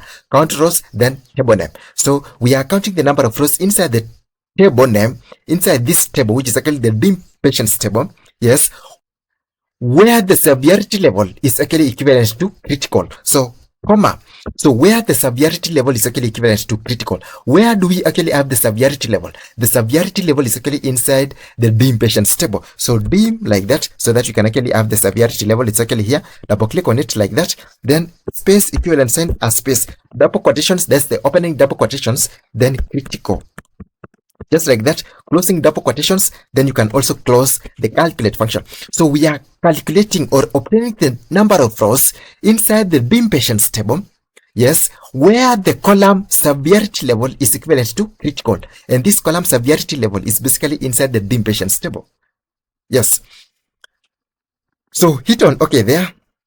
So you can now come to this point here, then hit on insert, then pivot table there, then use this workbook's data model, then hit on OK. So if you actually drag in the critical severity distribution into the values, see what actually happens. We have 101. What was our result there? Our count was also equivalent to 101. So in this point again, we can also obtain for high severity distribution. So we can actually come to this point again for the power pivot tab there, calculations group, hit on the measures there, then hit on the new measure. Then in this point, we are actually still inside the dim patients table because this is basically where we have our severity level. Then on this part, we are calling this one high severity distribution. Just like that. And we'll actually use the calculate plus count rows function. So calculate, then open. Then we use the count rows. Then open again. We are actually inside the dim patients table. So specify the table there. Then you actually close the count rows function. So we are actually counting the number of rows inside the dim patients table where the row severity level is equivalent to high. And that severity level is actually inside the dim patients table. So select severity level. It's actually here. Double click on it like that. Space equivalent sign space. Then opening double quotation high. Then closing double quotation. Then you have to close the calculate function. Just like that. And you just have to hit on OK. So in this point, allow me to also insert a pivot table. So insert tab there. tables group, pivot table there, then use this workbook's data model. Make sure you actually check on this, then hit on OK. Then expand the de-impatience table there. So drag the high severity distribution into the values. What's our result? 131. In this point, 131. Let's also check for the low severity distribution. So we have to get into the Power Pivot tab there, calculations group, measures, new measure. Then in this point, you are still inside the de-impatience table. Then in this part, we are calling this one the low severity distribution, just like that. So calculate, then open, count rows. So this is how we always do in Power BI. So de-impatience table. So we are basically inside the de-impatience table. So we are counting the number of rows inside the de-impatience table, where the severity level column is basically equivalent to low, and that severity level column is basically inside the de-impatience table. So severity level column, it's actually here, and it's actually inside the de-impatience table. So double click on it like that, space equivalent sign, a space, opening double quotation, low, closing double quotation like that. Then you close the calculate function, just like that, and you just have to hit on OK. So come to this point again, then insert tab, tables group, pivot table there. Make sure that this workbook's data model is actually checked, then hit on OK there. So expand the de-impatience table there, then drag the low severity distribution into the values. We have a count of 126. What was our result there? It was equivalent to 126. And finally, for the medium severity distribution, it has to give us 129. So for the medium severity distribution, hit on the Power Pivot tab there, calculations group, then you actually have to hit on the measures there. Then in that point, we have to click on the new measure. Now, remember, you can also click on any of the pivot table reports like that. Then in this part here, we have the de-impatience table, and this is basically where we have to create our new measure. So right click there, then we basically have what you call add measure, because we actually wanted to insert our measure inside the de-impatience table. So the measure name is actually medium severity distribution, just like that. And on this part, we are basically going to use the calculate plus count rows function. So calculate, then count rows function like that, then open. So have de-impatience table, double click on it like that. So we are counting the number of rows inside the de-impatience table, where the severity level is basically equivalent to medium, and that severity level is actually inside the de-impatience table again. So de-impatience table, severity level, double click on it like that, space equivalent sign, a space, opening double quotation, medium, like that, closing double quotation like that, then you close the calculate function. So calculate the number of rows inside the de-impatience table, where the severity level, and this severity level is inside the de-impatience level. So where the severity level is basically equivalent to medium, just like that, hit on OK there. That's all. So if you come to this point like that, then you get into inserting a pivot table. So insert a pivot table, use this workbook's data model, hit on OK there. It's actually done. So come into the de-impatience table, and we have the medium severity distribution. Drag it into the values there. What do we actually have? 129. So that's all. So I've actually showed you how we can actually drag the pivot table fields into the drag field, and also by using the measures. So how important is this analysis in our case? So we have already said that if you combine this one for critical and this one for high severity distribution, the two actually combine up to 47.64%. And that actually tells us that there's a higher pressure when it comes to the emergency room, because in most of the cases, we will be dealing with the life-threatening cases almost half the time, just like that. So in this case, I want us to check on the average treatment duration by outcome. So we have to insert a pivot table there. So insert tab, tables group, pivot table there. Then we are actually using this workbook's data model. Then I hit on OK there. So in this point, we are obtaining the average treatment duration by outcome. So all those items are actually inside the fact treatment outcome. Which items? The duration in minutes and the outcome. So I'll actually drag the outcome. Now you can check that we have deceased, improved, recovered, and stable. And we can also drag the duration in minutes into the values, just like that. And you can actually check that it's obtaining for us the sum of duration in minutes. But in my case, I actually wanted the average treatment duration by outcome. So value field settings there. Then I hit on average. Then okay. Now you can check that we have 228, 263, 236, 254. So allow me to chop off all these decimal places. So I'll actually select all of them like that, get myself into the home tab. Then in this point, I'll actually chop all of them like that. That's to the nearest whole number. And we have 229 minutes, 264 minutes, 237 minutes, and 254 minutes. So the average of them all is actually equivalent to 245. This is basically the average treatment duration in this emergency department. The average treatment duration in the emergency department is 245 minutes. We can also obtain this 245 minutes by using a measure. There's no problem with that. Get into the Power Pivot tab there.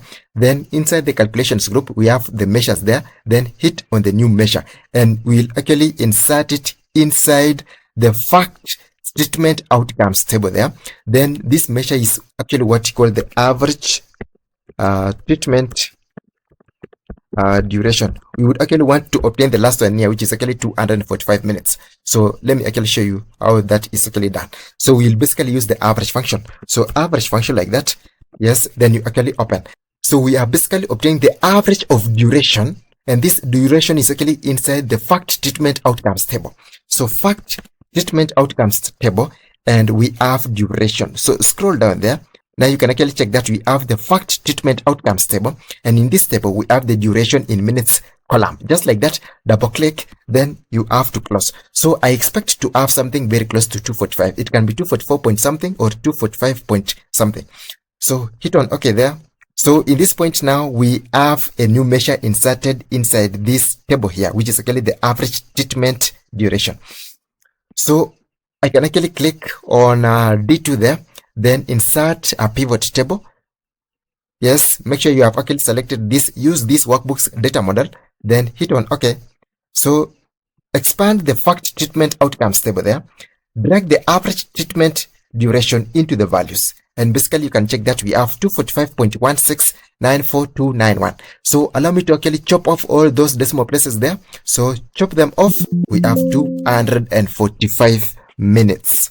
So we can now come up with a conclusion in this point here. You can actually check that the average treatment duration for improvement is actually the highest, standing at 264 minutes. So it is much expected that improvement will take time during this life-saving process as it demands extreme care.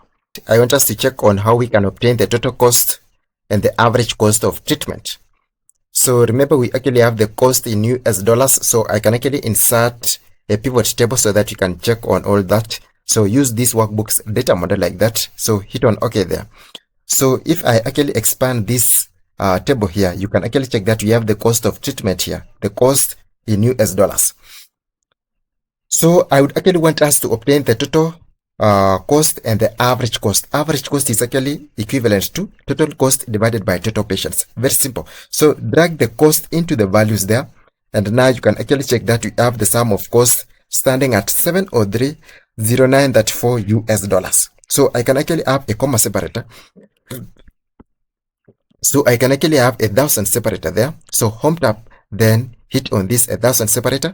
Then I can actually eradicate the decimal places. So it's actually 7,030,934 US dollars. That's actually the cost of treatment. So that's actually the total cost of treatment.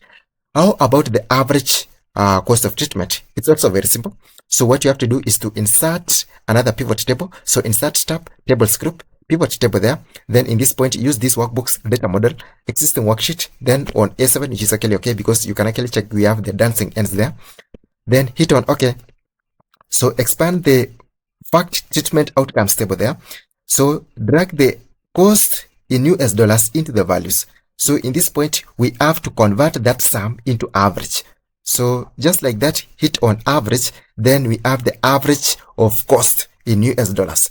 And the average cost of treatment is basically equivalent to 129.24.51103 US dollars. So allow me to actually eradicate the decimal places, get yourself into the home tab there and decrease decimal there. Then that's actually done. So for the staff workload, we can basically use the fact treatment outcomes table here. So we can basically have the count of outcomes into the values. So the count of outcomes is actually equivalent to 543. Now I would actually want us to break those outcomes, which is actually 543, based on the roles. That's based on the staff roles, because we actually have a doctor, we have the admin, we have the nurse, something like that. We have the paramedic. Get into the dim staff table like that. Then in this point here, you just have to tick on the role, just like that. And in this point, you can actually check that for the admin, the count of outcomes is actually 137. For the doctor, the count of outcomes is actually 116. For the nurse, the count of outcomes is actually 104. And for the paramedic, the count of outcomes is actually equivalent to 153. So clearly in this point, you can actually check that the paramedics are actually overloaded. They are actually going at 153, while the nurses are actually having the least workload of 104 outcomes. So this one is actually very helpful because it helps in proper distribution of staff so that it can actually help in avoiding the burnouts, more so when it comes to the night shift. So this is it. And remember, you can always represent this in a pie chart, something like that.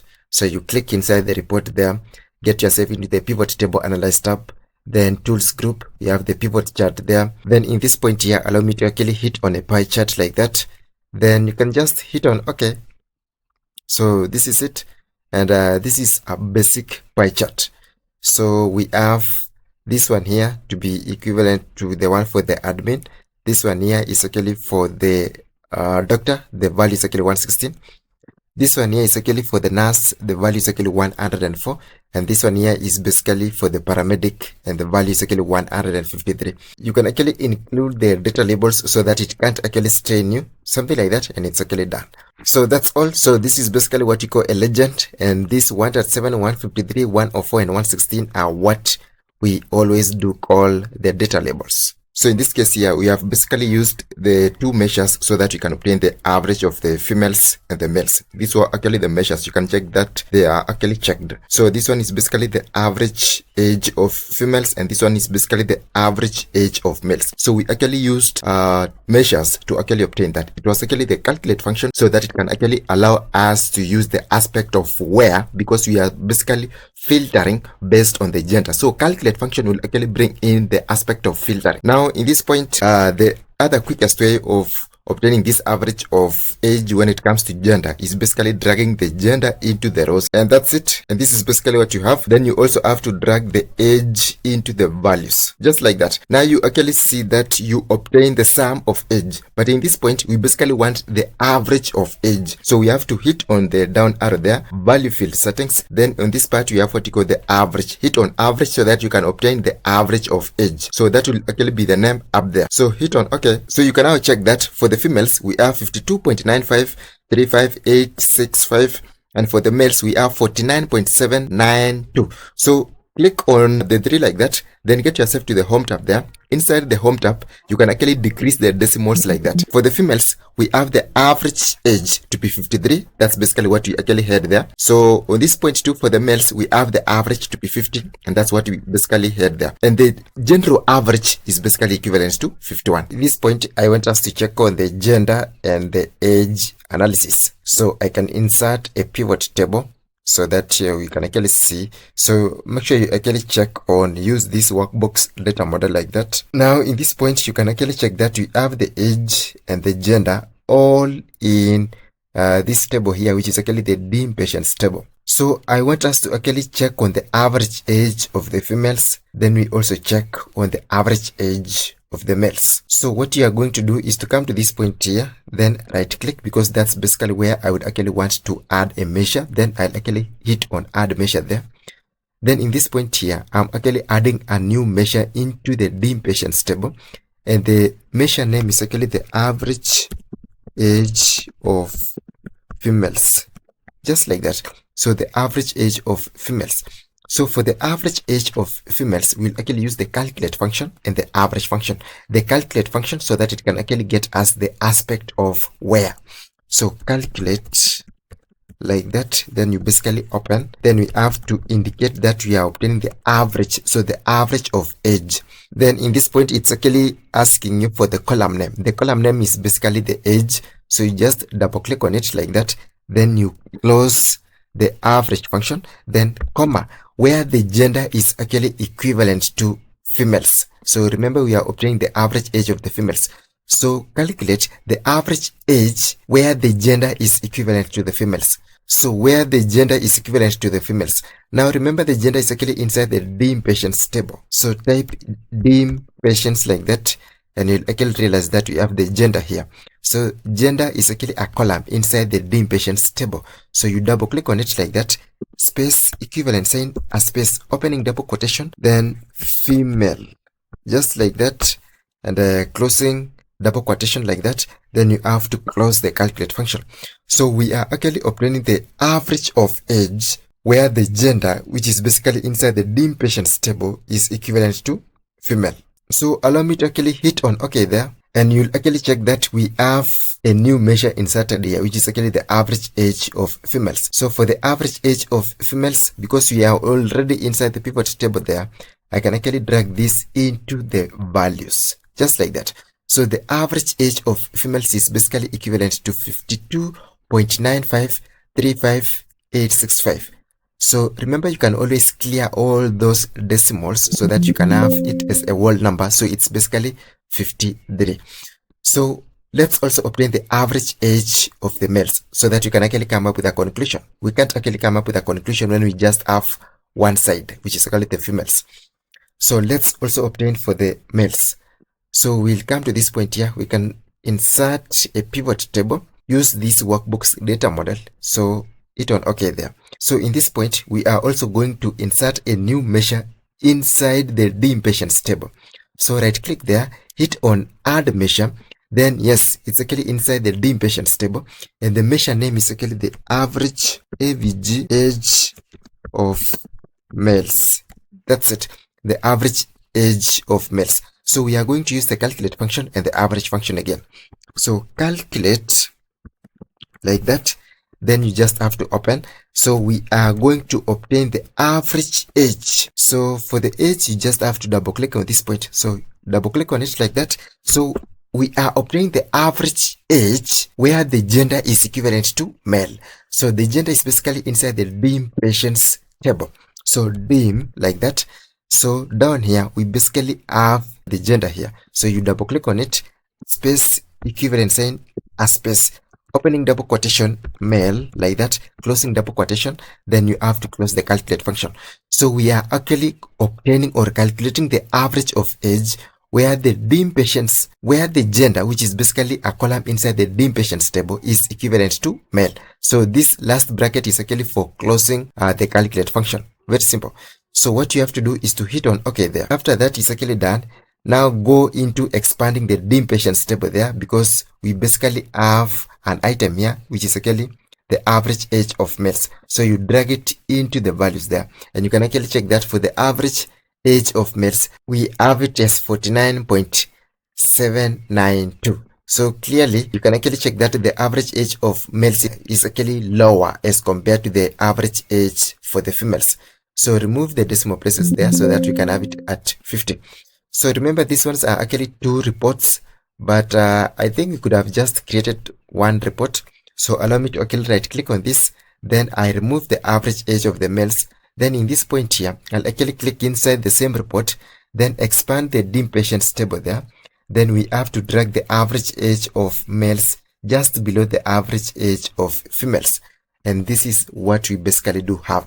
So the average age of females is actually equivalent to 53, and the average age of males is equivalent to 50.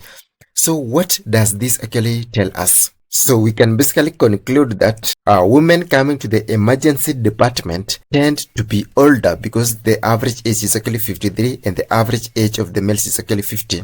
So they tend to be older, possibly due to different disease patterns or delayed care seeking. I want us to check on the most common conditions in the emergency room. So we basically have the conditions here inside the dim patients table. So I'll drag the conditions into the rows, and that's basically what you have. We have burn, fractures, heart attack, infection, respiratory distress, and stroke. So the other thing which we are actually going to do is to obtain the count of these conditions. Yes, we already have the conditions, but how many times does these conditions actually appear? So to check on the number of times that they actually do appear, we have to drag the same condition into the values so that we can basically obtain the count of conditions. How many times does that condition actually appear? So drop it there, and you can now check that burn actually appears 83 times. You can also check that fracture appears 85 times, heart attack 86 times, infection 67 times, respiratory distress 84 times, and stroke appears 82 times. So you can actually check that the highest one here, the highest count is actually 86, and followed by this one here for 85. So we can actually conclude that heart attacks and injuries, which is actually the fractures, so heart attack and the injuries are actually the main reasons people come into the emergency room in this hospital. So that actually means that the hospital can actually plan in terms of training and in terms of equipment for the heart attack treatment and for the fractures or the injury treatment. Now remember, you can always use the measures so that you can also obtain the count, these counts here. So let's actually see how we can use measures so that it can actually obtain us the count for all these conditions here. So what you have to do is to click on the Power Pivot tab there, calculations group, hit on the measures, then hit on the new measure. In this point here, remember the condition is basically inside the dim patients table. So I'll actually click on the dim patients table there. The name of my condition is actually the count of burn. That's it. That is the count of burn condition, so that you can actually obtain this 83. So to actually obtain the count of burn, what you are going to do in this point is to use filtering. Yes, we will actually say that where the condition is actually equivalent to burn. So that actually means that we have to use the calculate function so that it can actually allow us to filter, or so that it can actually allow us to use the aspect of where. So just like that, then you are basically counting the rows inside the dim patients table. So we are actually counting the rows inside the dim patients table where the condition column is actually equivalent to burn. And remember, this condition column is actually inside the dim patients table. So dim patients table there, we have the condition. So space equivalent sign and space opening double quotation, burn. Just like that, and closing double quotation, then you can now close the calculate function. So we are obtaining the number of rows inside the dim patients table where the column condition is actually equivalent to burn. So it will now count the number of times that this condition burn appears in that column called condition. And the column called condition is actually inside the dim patients table. So the moment I actually hit OK here, check what actually happens. So we will have, we actually inserted that new measure in this dim patients table. So basically we will have it somewhere here, the count of burn. So what you are going to do is to click on insert tab there, then pivot table, then use this workbook's data model, which is actually okay in my case.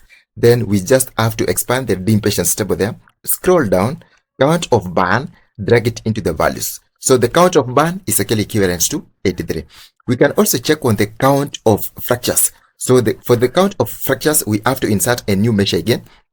And to insert a new measure, you can actually click on where we have a pivot table. You can click on this point here. You can click on the other point there, so that you can actually obtain these tables. So click on any point. You can also click on this pivot table there, so that you can obtain these tables. So now right click. After right clicking, we basically have what you call add measure. So that's the same thing which we actually obtain when you get into the Power Pivot tab there, then measure, then new measure. So the same thing.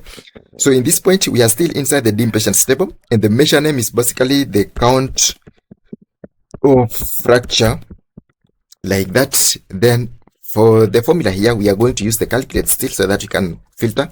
So calculate, then we use the count rows function. So count rows function. So count rows inside the dim patients table. So you double click on it like that. So count the number of rows inside the dim patients table where the column called condition is equivalent to fracture. So where the column called condition, that column called condition is actually inside the dim patients table. So it's actually here, dim patients table condition column. Double click on it like that. space equivalent sign a space, opening double quotation, fracture. Just like that, closing double quotation, then you now close the calculate function. So we are obtaining the number of rows inside the dim patients table where the column called condition is equivalent to fracture. So this is fracture, yes, and that's all. So what you have to do now is to hit on OK there. After hitting on OK, you can come to this point here, and that's all. Now you can check that we have the count of fracture to be equivalent to 85. Click on the other end still, then get into the Power Pivot there, calculations group, measures, new measure. Then in this point here, we'll actually call this one count of heart attack. Just like that, count of heart attack. So we'll actually say calculate, yes, then we actually open count rows like that. Then we actually say dim patients table. So specify the table there, which is actually the dim patients table, where the column called condition is equivalent to heart attack. And that column called condition is actually inside the dim patients table there. So space equivalent sign a space. So this is basically the column condition. So opening double quotation, heart attack. Just like that, closing double quotation, then you close the calculate function. So hit on OK there, and you'll basically have the count of heart attack inside the dim patients table. You can actually check that we have the count of burn already. This is basically the count of fracture. Then now we have the count of heart attack. We can just tick on it like that so that it can actually go into the same pivot table. Tick on it like that so that it can be added into the same report. Just like that. So we already have the count of burn, the count of fractures, the count of heart attack. We can still have the count of infection, count of respiratory distress, and the count of stroke, so that you can actually see if we are obtaining the real figures that we actually had there when we are dragging and dropping into the drag fields. So let's actually obtain the count of infection. So Power Pivot tab there, calculations group, measures, hit on a new measure there. Then we are basically inserting this measure in the dim patients table. So the measure name will actually be the count of infection. Just like that, now we have to use the calculate and the count rows function. So calculate, then open count rows. Just like that, then you have to specify the table, which is basically the dim patients table there. You close. So where the column called condition is equivalent to infection. So that column called condition is actually inside the dim patients table. So you double click on it like that, space equivalent sign a space, opening double quotation, infection, like that, closing double quotation, you close the calculate function. You just have to hit on OK there. So you will basically obtain a new measure inside the dim patients table, and the name will actually be the count of infection. So allow me to actually insert a pivot table there so that you can have the count of infection here. So insert tab there, tables group, pivot table, then I hit on use this workbook's data model. Okay, then that's all. So expand the dim patients table there, scroll down so that you can actually pick the count of infection into the values. So the count of infection is equivalent to 67. That's all. So let's also obtain the count of respiratory distress. So for that one, we'll actually bring it here. So I'll actually show you how we can take the count of respiratory distress just next to or adjacent to the count of infection. So let's actually go Power Pivot tab there, calculations group, hit on the measures there, hit on the new measure, then dim patients table, which is actually okay. The measure name is basically equivalent to count of respiratory distress, like that. That's all. Then on this point here, we have to use the calculate and the count rows function. So calculate, then count rows. Just like that, you open, we are basically inside the dim patients table. Then we are counting the number of rows inside the dim patients table where the column called condition is equivalent to respiratory distress. So where the column called condition is equivalent to respiratory distress. So it's equivalent to opening double quotation, respiratory distress. Just like that, closing double quotation, close the calculate function. Then in this point, hit on OK. So let me now show you how we can actually bring that count of respiratory distress just adjacent to this point here. Let me actually show you how we can now take the count of respiratory distress adjacent to this count of infection. So if I click on the pivot table there, you will actually realize that down there, we already have the count of respiratory diseases. So to actually bring it adjacent to this count of infection, what you have to do is to select the count of infection so that we can't actually create another pivot table report. So we are not going to create another pivot table report. So we are just using the report that actually exists. So you select on the report that actually exists, just like that. Then you just have to drag the count of respiratory distress below the count of infection, just like that, and you'll have it adjacent. So the count of respiratory distress. We did not actually created another pivot table report. No, we just used what we actually had before, which is actually the count of infection report. So we just selected it like that. Then we dragged the count of respiratory distress just below the count of infection. And finally, the count of stroke. Very simple again. We'll actually have it here. That's adjacent to the count of respiratory distress. So into the Power Pivot tab there, calculations group, hit on the measures there, hit on the new measure. Then in this point, we are actually inserting it into the dim patients table. The measure name is actually the count of stroke like that, which is actually done. Then in this point, we have to use the calculate and the count rows function. So calculate, then count rows like that, then open. We are still inside the dim patients table. So we are counting the number of rows inside the dim patients table, where the column called condition, and that column called condition is actually inside the dim patients table. So where the column called condition is equivalent to stroke, just like that, you close the double quotations, then you close the calculate function. So the moment I actually hit OK there, you'll actually realize that if I click on any report there, I can actually click on the one above. You'll actually have these tables, then scroll down there, you will have the count of stroke. But I actually want to insert this count of stroke into this pivot table report here. So I have to select this pivot table report, then get into the dim patients table there, expand, scroll down there, count of stroke. So have it down just below the count of respiratory distress. Now you can actually check that we have the count of infection, the count of respiratory distress, and the count of stroke. If you compare all these figures here, you will actually realize that there's no difference. Count of burn is actually 83 for both. The count of fracture is actually 85, which is actually okay. The count of heart attack is actually 86. The count of infection is actually 67. The count of respiratory distress is actually 84. The count of stroke is actually 82. We have already made a conclusion that heart attack and fractures or the injuries are the main reasons people actually come into the emergency room. So we can actually advise the hospital to focus on the training of those two conditions and also focus on acquisition of equipments for treating the heart attack conditions and the fractures or the injuries. I want us to check on how we can obtain the recovery rate, because this is one of the most important key performance indicators.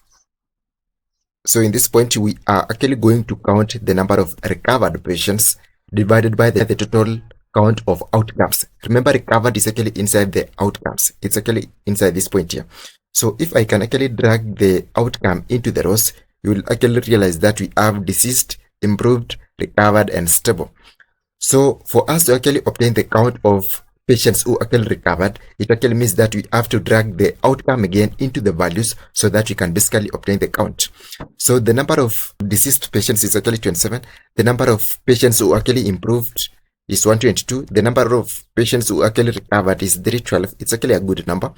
And the number of patients in a stable condition is actually 82.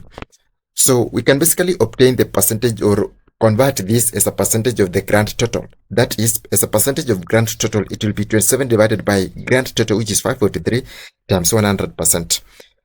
122 divided by 543 times 100%. 312 divided by 543 times 100%.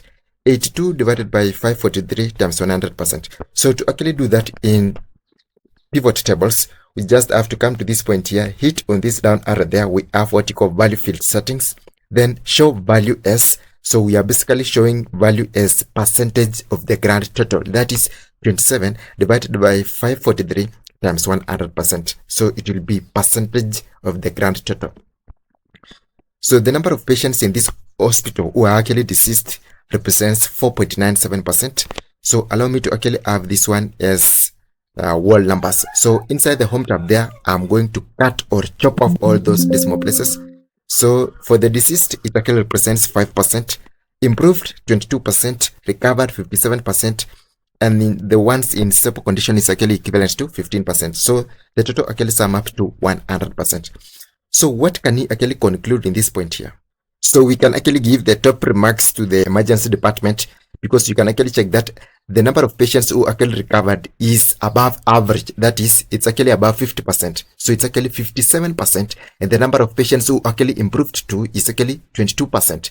So we actually give positive rates to the emergency department because the recovery rate is actually above 50%. So the quality of care is actually top notch. So that's all. So let me also show you how we can actually use the measures so that you can obtain the number of patients who are deceased, the number of those who actually improved, the number of those who recovered, and the number of those who are actually in stable condition. So we can basically use measures so that you can obtain that percentage. It's actually very simple. So we have to get ourselves into the Power Pivot tab there. Then calculations group, we have the measures tab there. Hit on the new measure. So this one is basically inside the fact treatment outcomes table, just like that. And we'll actually call this measure percentage deceased, just like that.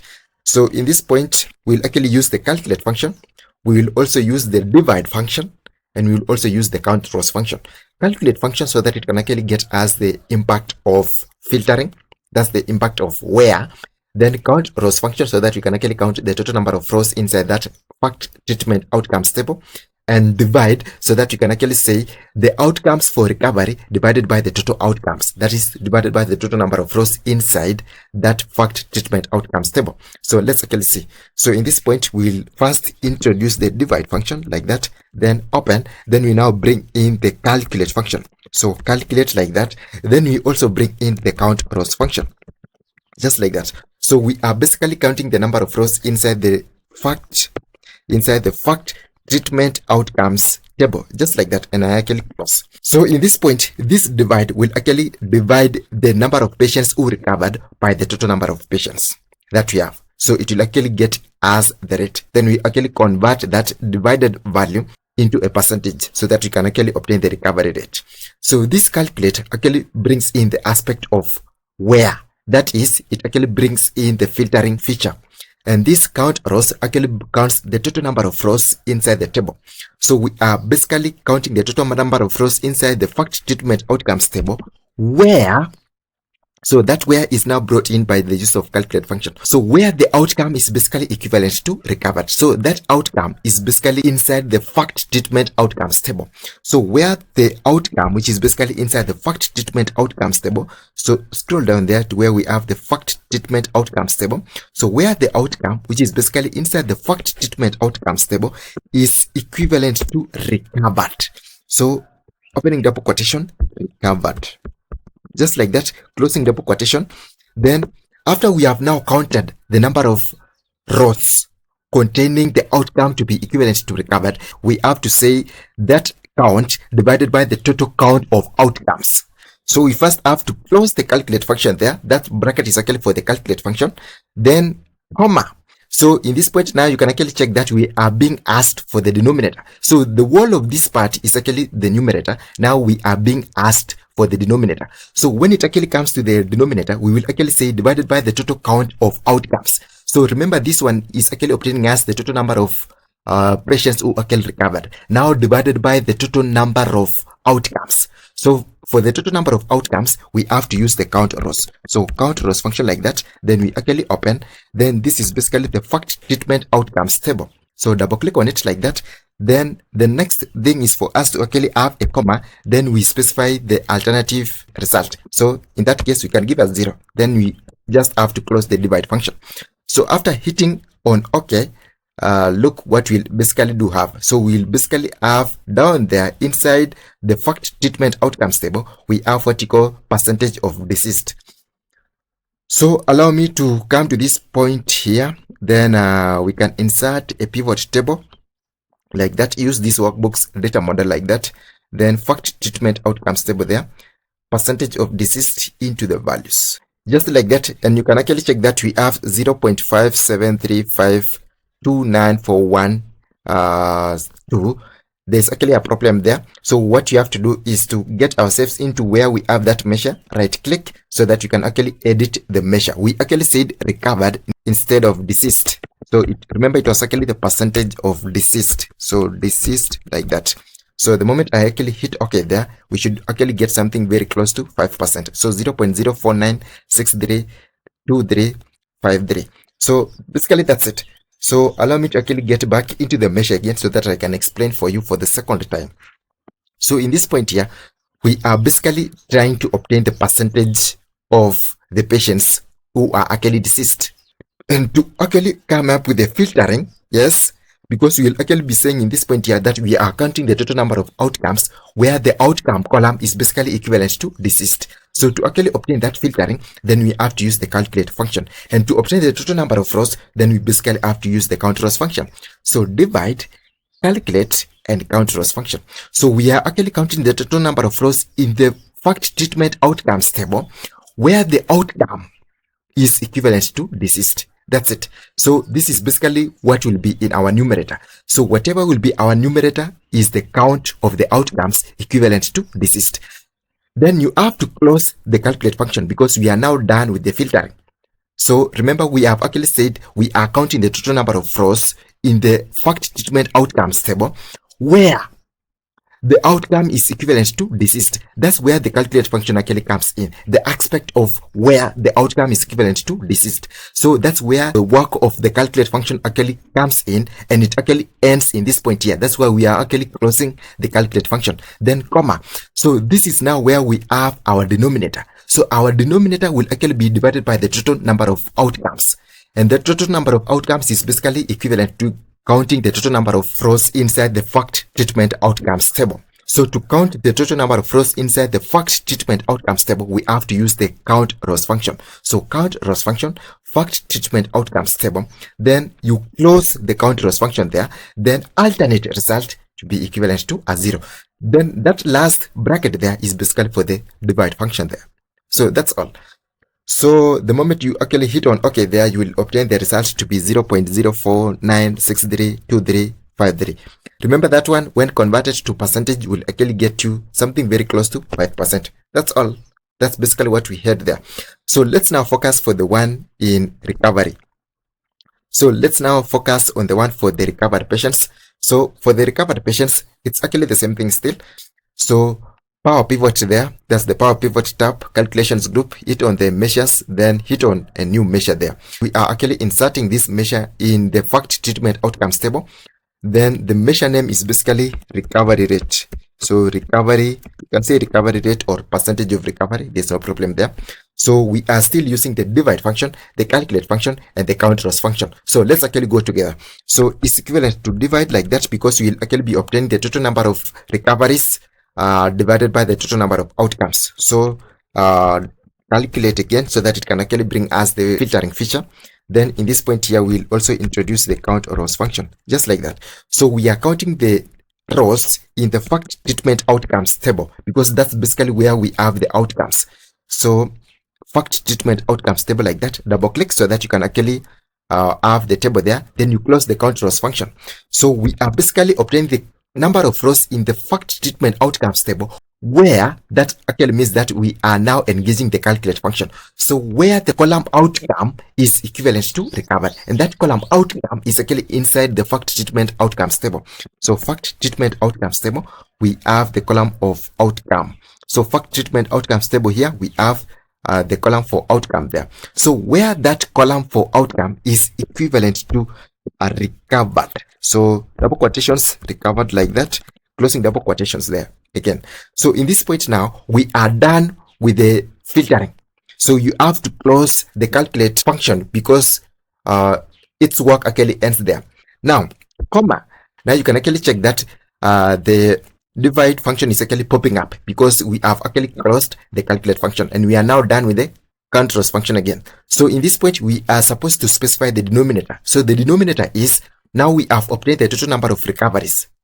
Yes. So let's say the recoveries is equal to 6. So 6 divided by the total outcomes. So to obtain the total outcomes, we actually have to count the number of rows inside the fact treatment outcomes table. So fact treatment outcomes table. So just like that, and it's actually done. So remember, you cannot actually count the number of rows in a specified column. No. You can actually count the number of rows in a whole table only. The alternate result can actually be a 0. Then you just have to close it like that. Then hit OK. And you'll just have a result there. Down there, you'll basically see we have what you call the recovery rate. So I can just drag it so that you can actually use the same pivot table report. So if I drag it there, you can actually check that it's equivalent to 57%. What was our result there? It was actually equivalent to 57%. I want us to check on the peak arrival hours. So for the peak arrival hours, what you have to do is to get back into the data view so that you can actually insert a calculated field for extraction of hour from the arrival time. So let me actually show you that. So in this point here, we basically have this was from our model. Remember, you can actually obtain the model here by clicking on the diagram view. That's basically where you will get the model. But in my case, I actually wanted to check on the data view. So for the data view, this is basically where we have the arrival time. So basically you can check that I have the time there, but I would actually want to extract the hour alone so that you can actually obtain the hours which are actually peak. So maybe these patients actually arrive in the emergency department or in the emergency room, let's say for example in the evenings, in the afternoon, in the mornings. So we would actually want to establish that. So we can actually insert a calculated column here and we'll actually use a formula. So allow me to actually double click on the column header there so that you can call this one the hour, just like that. So after hitting enter on the keyboard, you actually get the name there to be the hour, but we actually have to give a formula. So to actually give a formula, you just have to click on it like that and you will actually get an equivalent sign there in the fx. So is equivalent to, then basically we have to extract the hour from this arrival time here. So to extract the hour from the arrival time, we basically have to use the hour function. So is equivalent to hour function like that, then you have to open. Then it will actually ask you for the date or time. So in that point, you can just select the wall of this column like that. And that's all. So we are basically extracting the hour from the arrival time, and this arrival time is actually inside the fact emergency incidents table, just like that, and you just have to close. So in my case, I actually clicked on the down arrow there so that it can select the wall column, but you can also type fact emergency and you will actually get to obtain the arrival time as a column inside the table. So you can just type the fact emergency like that and you will actually get the list of all the columns inside that table. So in my case, it was actually the fact emergency incidents table and the column is actually the arrival time column. So you just have to double click. It's actually the same thing. So the moment I actually close on the hour function there and hit enter on the keyboard, then I expect this calculated column. This is basically a calculated column because you have actually used a formula to actually obtain the contents, just like that. So you give it some time and you'll actually check that it will actually get you the hour itself. So this one was actually 1944.00. It's actually 19. 16.16.00, we expect the hour to be 16. 5.02.00, we expect the hour to be 5. 14.45.00, we expect the hour to be 14. So this is actually 7 in the evening. This is 4 in the evening. That's actually the arrival time. 5 a.m. in the morning. 2 p.m. in the afternoon. 9 p.m. in the evening. 9 a.m. in the morning. 11 a.m. in the morning. Now we already have this one as the calculated column. So what do we actually do? So we have to get ourselves into the pivot table, and in this point here, you can actually click on the fact emergency incidents table and you can actually check that this is the calculated column, which is actually the hour. So in that case, you can actually drag the hour into the rows like that. Now, given that we have the hour and obviously we actually have the total incidents, it's actually here. So we just have to drag the hour into the rows like that. So we have the hours running from 0 probably up to 23. Yes, because we have 24 hours in a day, from 0 to 23 like that. Then we have to drag the total incidents into the values, just like that. So we now have the incidents per hour. So when it comes to the 00 hours, we have 24 incidents. 100 hours, we have 25 incidents. 200 hours, we have 24 incidents. But in my case, I wasn't actually interested with all this. So what I would actually do is to obtain the top 3 so that you can actually have the peak arrival hours. That's the top 3 arrival hours. So click on one of the items there inside the row labels, because that's basically where we have the filtering button. So right click, after right clicking we have filtering, then top 10 items. In my case, I basically need top 3. So you reduce to 3 like that, items based on the total incidents, just like that. And you just have to hit on OK. Now when it comes to 1400 hours, we have 29 incidents. When it comes to 1600 hours, we have that one incident. And when it comes to 2100 hours, we have 29 incidents.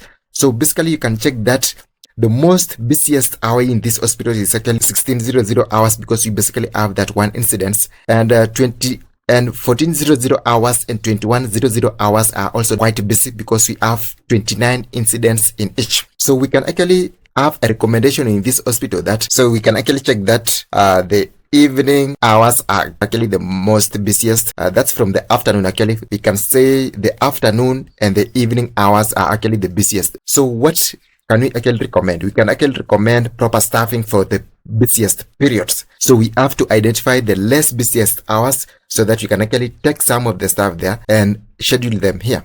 So we can actually identify the less busiest. So to identify the less busiest hours, what you can also do is to click on the one of the rows inside the row labels there, right click. So in this point here, we'll actually say top 10. Then we just have to say bottom. So we can actually identify the bottom 3 hours in terms of total incidents. And you can actually check that we have from 0700 hours, 1100 hours, and 1300 hours. So we can actually check the staff here, then we actually reschedule them in the busiest hours. That is 1400 hours, 1600 hours, and 2100 hours.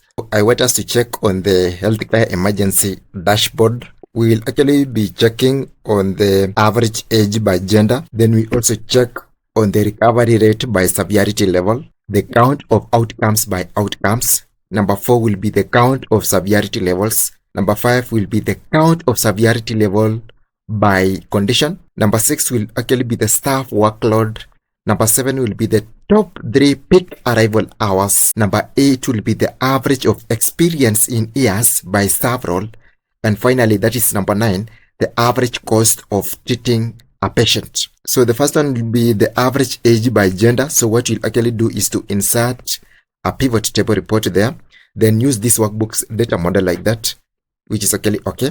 So the average age by gender. So the age is basically inside the patients, that's the deemed patients table. So the average age, so drag the age into the values there, then drag the gender into the rows.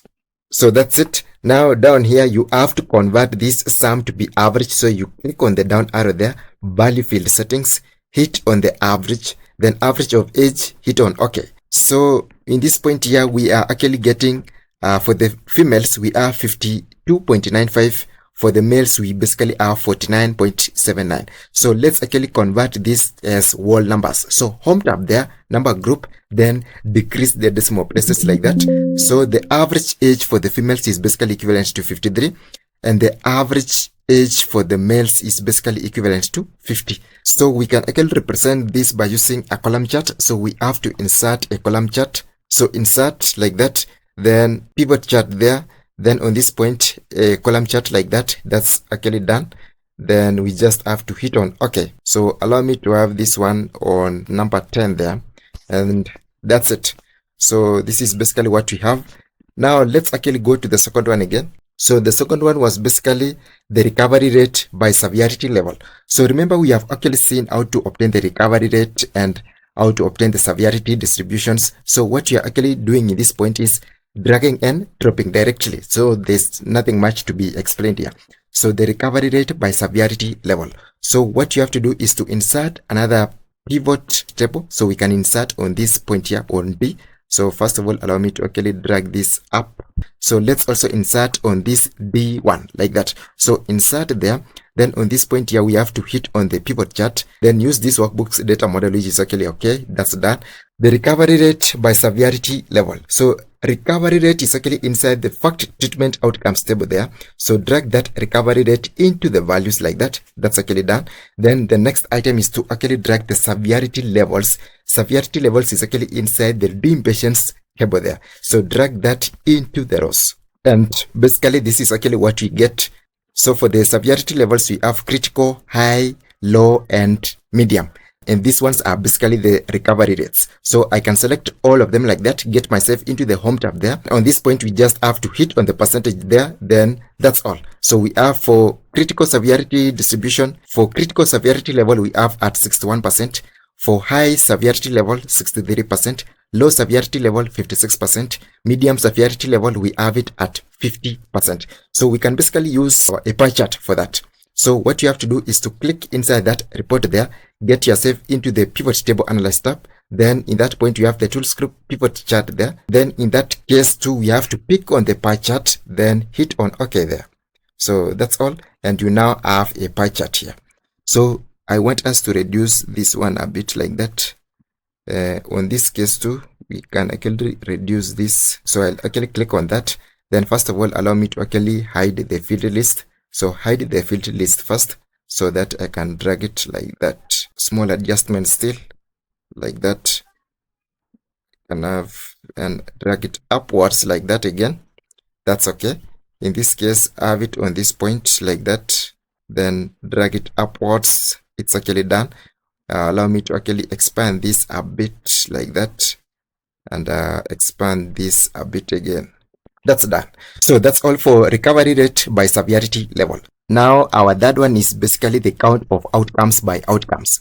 Why are we actually running the count of outcomes by outcomes? So that we can actually identify the number of patients who actually recovered, so that we can also identify the number of patients who actually improved, the number of patients in stable conditions, and the ones who actually passed on. So that's actually the deceased.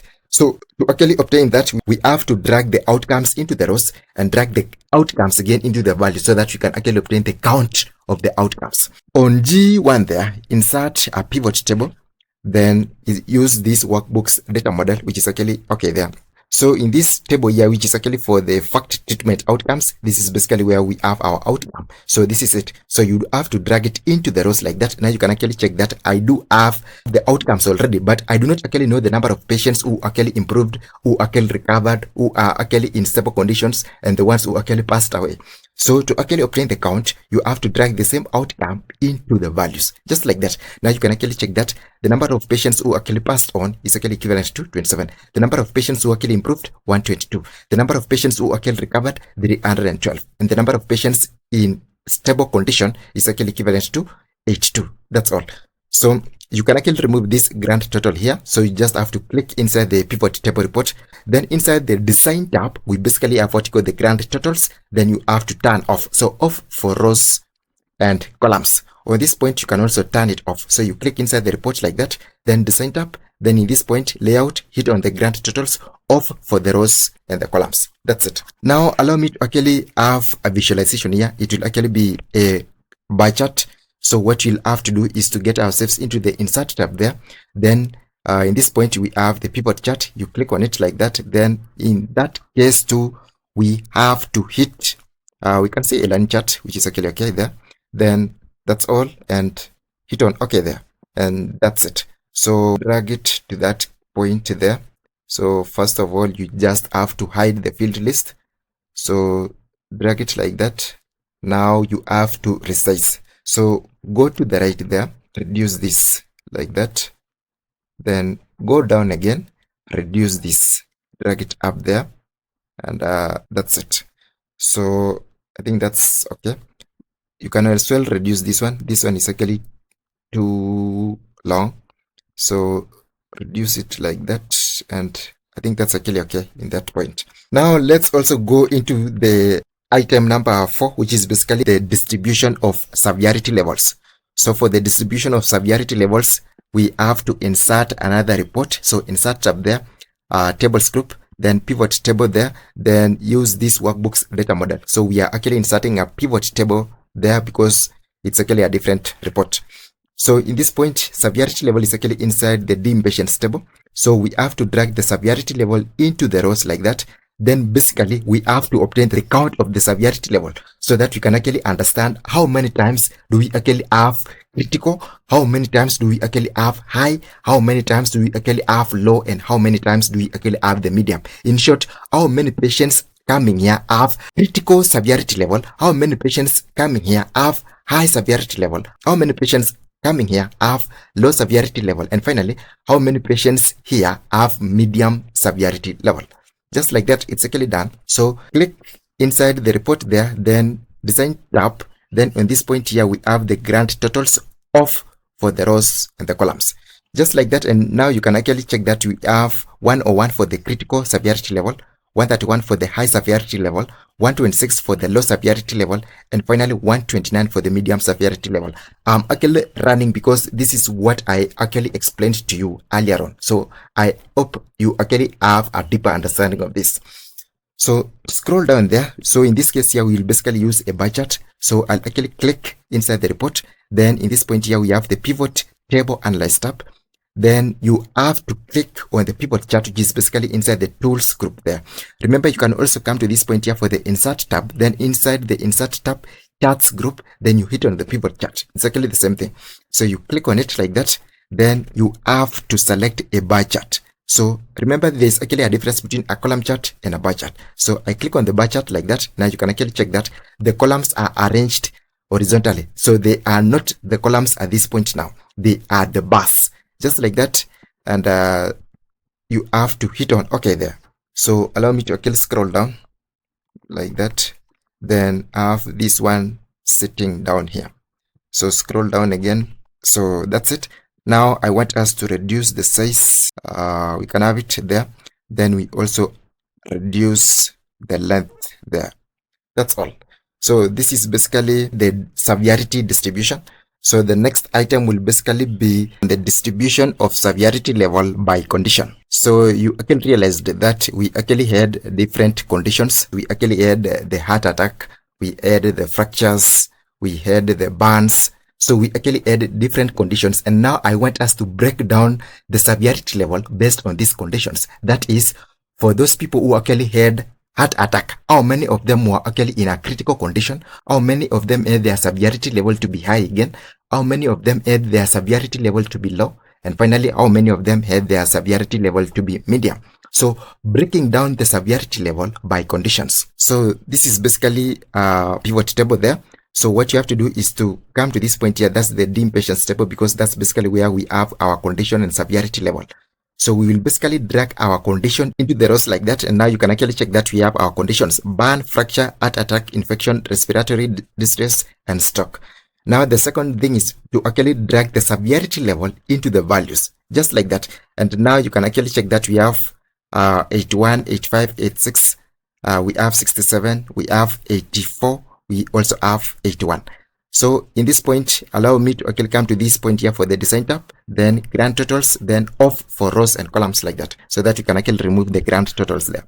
So in this point now, because these ones are basically the severity levels, I would actually want us to break them down based on critical, so that you can have a section for critical, a section for the high severity level, a section for the low severity level, and a section for the medium severity level. So we have to drag the severity level into the columns there, and it will actually be broken down. So in this point, you have 13, 19, 19. So this actually means that for those ones who actually had heart attack, 19 of them were actually in a critical health condition. 20 of them had their severity level to be high. 22 of them had their severity level to be low. And 25 of them had their severity level to be medium. So basically, that's how you can break down the severity level by condition. We can as well say that this is the severity level distribution by conditions. So in this case, I think the best way to actually present this is by using a stacked column chart. I'll actually click inside the report there, insert tab. Then inside the insert tab there, we have the charts group,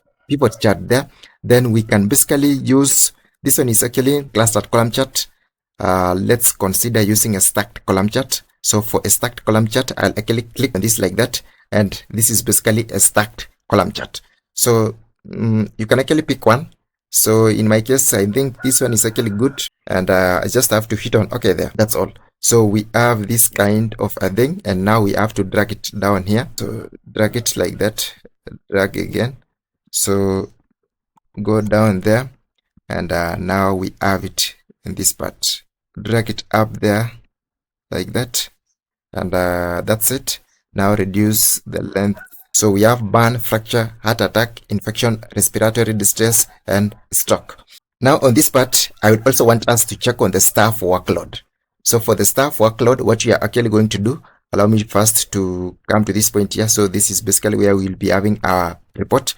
So for the staff workload, we can actually insert a pivot table. So insert tab there, tables group, pivot table there. Use this workbook's data model existing worksheet, which is actually okay in my case. Then that's all. So for the staff workload, we just have to come to this point here for the fact treatment outcomes table. Then we actually drag the outcome into the values. Scroll up there, we have the beam staff table. So you have to drag the role. So drag the role into the rows so that you can actually see the workload for the doctors, workload for the nurses, workload for the paramedics, and also workload for the admin. So drag the role into the rows like that, and that's all. So the admin has a workload of 137, doctors 116, nurses 104, and finally the paramedics 153. Let's actually try to see. So inside the insert tab there, we have the charts group, pivot chart there. I think we can actually use the area chart, something like that, and that's cool, I think.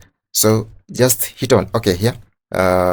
Take it down, scroll down again there, then bring it to this point here. So this is it.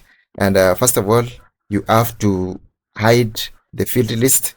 So hide the field list there so that you can actually address it on this point. You can also go to the right like that, then hit on it, then go down there, then resize. So reduce the length, reduce the width. That's all. So you can actually check that the highest one is actually for the paramedics, followed by this one here, then followed by the doctors, then finally the nurses. So this is basically the area chart. So let's also obtain the report for the top 3 peak arrival hours. So we have to insert a pivot table there, then use this workbook's data model. So I hit on OK there. So remember, we actually created the calculated column, which is actually for the hour. It's actually inside the fact emergency incidents. You can actually check that we have it on this point here. So I'll drag the hour into the rows like that. Then I drag the total incidents into the values, just like that. So I have all the hours from 0 to 23. Then I have their distribution of incidents. But in my case, we actually wanted to obtain the top 3 peak arrival hours. So what you have to do is to right click. That is, you click in one of the items inside the row labels there, because that's basically where we have the filter button. So right click. After clicking that 0 or 1 or whichever the number there, then top 10. Then in this point, we have to reduce from 10 to 3. Just like that. And it's actually ranked based on the total incidents. So hit on OK there. So I have 3 hours. So 1400 hours, 16 hours, and 21 hours. And these ones are actually the total incidents. So in that case, I think I will have to squeeze this. So allow me to actually squeeze this a bit again. And first of all, I just have to hide the field list. So pivot chart analyze tab there, hide the field list. So squeeze it like that. On this part too, you click on it, then you squeeze, then have them there. Then on this point again, you just have to drag it this way, squeeze it like that. I think that's okay. Then down here, you can also squeeze it. So click on one of them like that, then squeeze like that. We are trying to create some more space. So because I do not actually want to create another level of these charts down there, which is actually done. On this point, just have to drag it there, then squeeze it again, just like that, and it's actually done. So we can actually insert a visualization that's for the peak arrival hours. So insert tab there. Then in this point, we basically have to use a line chart because we have the hours on the x-axis and the total incidents on the y-axis. So it's actually a line chart. So come to this point here. That's after the insert tab, then pivot chart there, then hit on the line chart there. Then you just have to hit on OK. So basically, you can check that when it comes to 16 hours, the total incidence is actually equivalent to that one. So it's basically the highest. So drag it like that. And I would actually want us to have this down here. So just some point here, scroll down again like that. And we'll have to squeeze this, reduce the length. So have it like that. I think that that length is actually okay. That's actually the best length. So let's also go up there so that we can obtain, I think, almost our last item in this point. So the next item is basically the average of experience by staff roles. So I want us to check on the average of experience for the doctors, the average of experience for the nurses, average of experience for the paramedics, and finally the average of experience for the admins. So it's actually very possible. So we have to hit on this point here. we can click on this point here so that you can generate another report. So insert pivot table there, then use this workbook's data model, which is actually okay. Then in this point, we have to hit on the dim staff table there, drag the role into the rows. Then you also drag the experience into the values. But in this point, we are not actually obtaining the sum of experience. We are basically obtaining the average of experience by staff role. So you hit on the average, then that's all. So we'll basically be obtaining the average of experience by staff roles. So you can actually check that for the admin. The average of experience, that is in years, is actually equivalent to 18. For the doctors, it's basically equivalent to 16. For the nurses, it's equivalent to 18. And for the paramedics, it's actually equivalent to 16.9. So that's it. So clearly you can check that they are almost of the same experience, same years, 18 and 16. So I can actually have these ones as wall numbers. So get yourself into the home tab there, then decrease or cut off all those decimal places, just like that. So this one is actually 19. That's to the nearest wall number. So allow me to also come to this point here, insert. Then we have to hit on the pivot chart there. Then on this point, I think we can now use column chart like that. Then just hit on OK. So scroll down there. You can actually check that. Clearly, you can check that nurses are the ones having a lot of experience in this emergency department because they actually have experience of up to 19 years, followed by the admins. So first of all, allow me to actually deselect the field list. So just like that. So scroll down here and I have to resize this, then also resize it on this point like that. So I still have to resize this again like that. You can have it there. And this one, you also have to resize it still to somewhere there. So that's it. And that's not bad at the moment. So yeah. So what actually remains in our case is to create a slicer that actually commands all these visuals here, or that actually commands all these reports, because if it actually commands the reports, then obviously it will also command the visualizations down there. So what you have to do in this point is to click on any pivot table report. We actually selected a pivot table report which actually falls inside the de-impatience table. Why? Because these ones here, you can actually check that you have the critical, high, low, and medium, and those ones are basically what you call the severity level. So in my case, I can actually pick the gender. So the slicer that I'm actually creating will actually be based on the gender. So I'll basically have the females and the males inside the slicer. So I'll hit on OK there. If I click on the females, you'll actually check that it's actually responding there. If I hit on the males, you can also check that it's actually responding, but it's actually the only report which is responding. So for us to actually tie all these reports or connect all these reports to this slicer, I have to click on this slicer. Then I'll actually get the slicer tab there. Report connections, I'll click on it like that. Then select all these pivot tables. Select all of them like that. Yes. Then, yeah, that's okay. Then I just have to hit on OK there. So the moment I click on females, now you can actually check that this one has responded to 55. Males, this one has also responded to 10. Let's also check on this report here. Females, this one has responded. Let's come to this point here for the severity levels. So 7, 12, 14, I hit on the males. You can also check that it's responding. Then I want us to also insert a timeline. So for a timeline, we just have to click on, let's say for example, we hit on this point here, then insert tab there. Then in this point here, we have the filters group timeline. Then we basically have to insert based on the treatment that. Hit on OK there, and it's actually done. So the moment I actually come to this point here, I might actually change the years there to quarters. If I hit on quarter 1, you can actually check that we do not have changes here. So what I have to do is to click inside the timeline there, get myself into the timeline tab there, report connections. Then we have to connect all these reports. Scroll down there, click on it, click on that again. Then this part, select, then select again. So those ones are 4, then 4 plus 4, that's actually 8. Then okay. So the moment I click on 2025 quarter 1, you can actually check that there are some responses. So in this point, I would actually want us to squeeze these visuals so that you can actually have a space for the slicer and for the timeline. So what you are going to do, allow me to actually come to this point and squeeze this. So I'm actually going to click on that total there. Then I actually remove it because it's not actually necessary, so that I can have a bigger space for the visual, and that's actually fine. So I now have to squeeze it and squeeze it like that. Yeah, that's not actually too bad. Then I take this to that point. Then I also have to squeeze this a bit like that. Yeah. Then I take this again to that part. Now, on this point, we can also squeeze this a bit. Yeah, that's okay.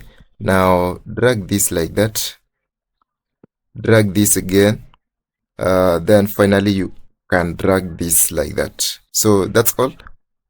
Down a bit. Yes.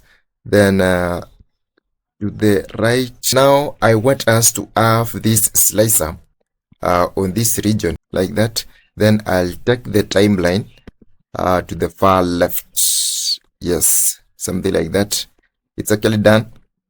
So drag the timeline down there so that it can actually touch the visual below. That's the bar chart. Let me take all these reports. I'll select all of them like that. Then I hit Ctrl X on the keyboard. Then get into the new sheet there. Then I hit Ctrl V so that I can basically paste them here. So in this sheet 2, you'll actually realize that they have actually disappeared. So I'll just right click there. Then I hit on delete. So that's all. So we'll basically have them at the top there. So what actually remains in my case is to have the titles for this. So I want us to have the titles, and we can also remove these totals here. I'll click on that total. Then I hit on delete on the keyboard. So scroll down there again. We have total here. Click on it there. Hit delete on the keyboard. This total, click on it. Hit delete on the keyboard. The other total, it's actually here. Then hit delete on the keyboard. So we can now have the titles. So in this point here, we'll basically double click on it. Then after double clicking, we'll basically have the average of age by gender. Just like that. Come to this point again, we'll have to say the recovery rate by severity level. Very nice there.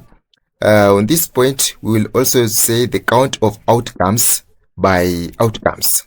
Double click on this point there, then say count of outcomes by outcomes. Then in this point, you will basically say the average experience, that is in years, for the staff. So the average experience for staff, just like that. It's basically in years. So scroll down here. We'll say in this point that it's the peak arrival hours, the top 3 peak arrival hours. So top 3 peak arrival hours. That's done. In this point, we'll actually say the staff workload. So you double click on it, then say the staff workload. In this part again, we'll say the breakdown of severity level by conditions. So allow me to actually click on that point so that you can actually add. So we are basically adding the chart title. So we'll say breakdown. So double click again there, remove the chart, double click on this point, remove it again. So breakdown of severity level by condition. That's done. Basically in this point, the last one there, we have the count of severity levels. So double click on the total there and have the count of severity levels, just like that. So we have our visuals here. They are basically 8. So the moment you actually click on the females there, it actually responds. The moment you also hit on the males, it also responds. I hope you are actually checking on that. So in this point, you can actually hover your mouse there and you can actually check that the average age for the males is 50. So the moment you hit on the females, it actually changes to 53, just like that. So the visual is actually responding, and that's all. Now we can just get into the view tab there so that you can basically disable the grid lines. So that's all. Now in this point, you can also disable these lines there by hitting backspace on the keyboard, just like that. Come to this point again, hit backspace on the keyboard. Then come to this part again, click on one of the lines there, hit backspace on the keyboard. Then the same thing here, backspace, the same thing here, backspace again, the same thing here. Click on one of the lines. Make sure you have actually clicked on one of the lines, backspace there. Click on one of the lines again here, one of the lines, yes. Then hit on backspace. Now I want us to remove these lines here. You actually see these boundaries here, which actually look like the lines. I would actually want us to remove them. So I'll actually click on that visual there. So double click on it actually. Then in this point here for the border, I'll click on the border there. Then I say no line. Just like that, it's actually done. Now you can actually check that it will actually disappear. Double click on that visual there and hit on no line and it actually disappears again. Come to this point again, double click on it, then hit on no line. It actually disappears. So allow me to actually take that off. Now you can actually see that it's sounding like one thing. So come to this point again, double click on it, then hit on no line. Just like that, it disappears. Come to this part, double click, then hit on no line. Come to this point again, double click, then you hit on no line. This point again, double click, hit on no line. Then finally, allow me to actually take it off first. Then finally on this case, you can just double click on it again like that, no line. Now let's have an underline on these titles. So I'll actually click on the title there. Then I just have to select everything. So select everything like that. Then you just have to hit on underline. Come to this point again, select everything, hit on underline. Come to this point again, select on everything like that. Then you basically have to hit on underline there. Come to this part, select everything like that, hit on underline. Then let's also come to this point here, double click. Then select on everything there, hit on underline. Then let's also go to the right there. We actually have two more. So I'll select on everything, hit on underline. Then finally come to this point again, select on everything, then hit on underline. Just like that. And I think everything is now clean at the moment. Remember, you can also use the timeline there so that you can actually check on the visuals here. If you click on Q1, you can actually check that there will be some changes here. So let me actually hit on Q1 of 2026. And basically you can check that there are some changes here. You can actually check on the staff workload. So if I hit on Q2, check on the staff workload, you can actually check that it's actually responding. So that's all about the dashboard. And now I can actually go up there and collapse the ribbon. So you collapse the ribbon like that so that you can actually remain with the space there. So what actually remains is for me to insert a line up there. So insert so that it can actually bring this down. Then insert again like that. Then I can also insert a third one just like that. And it's done. So I have to select. Then after selecting, I get myself into the home tab there. I click on merge and center. That's all. So after merging and center, click outside. Now I want to give a title there.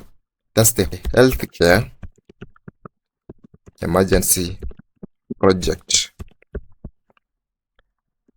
Click on it like that again. Get yourself into the home tab. Then inside the home tab, I have it to be aligned centrally. That's middle alignment. Give it a middle alignment. Then I'll actually have it to be bold. Then I have the font to be equivalent to 18. So click outside so that you can now see. Now that's it. Allow me also to give a field color there. So get yourself into the home tab still. Then in this point, we can give a field color, which is this kind there. Click outside. Wow. So this is the healthcare emergency project. This is the timeline. This is basically the slicer, the average of age by gender, recovery rate by severity level, the count of outcomes by outcomes, the average experience by staff, top 3 peak arrival hours, the staff workload, the breakdown of severity level by condition. Then in this point, we also do have the count of severity levels. So allow me to actually have this one again underlined, just like that. and it's actually done. So that's all for this project, and thanks for watching.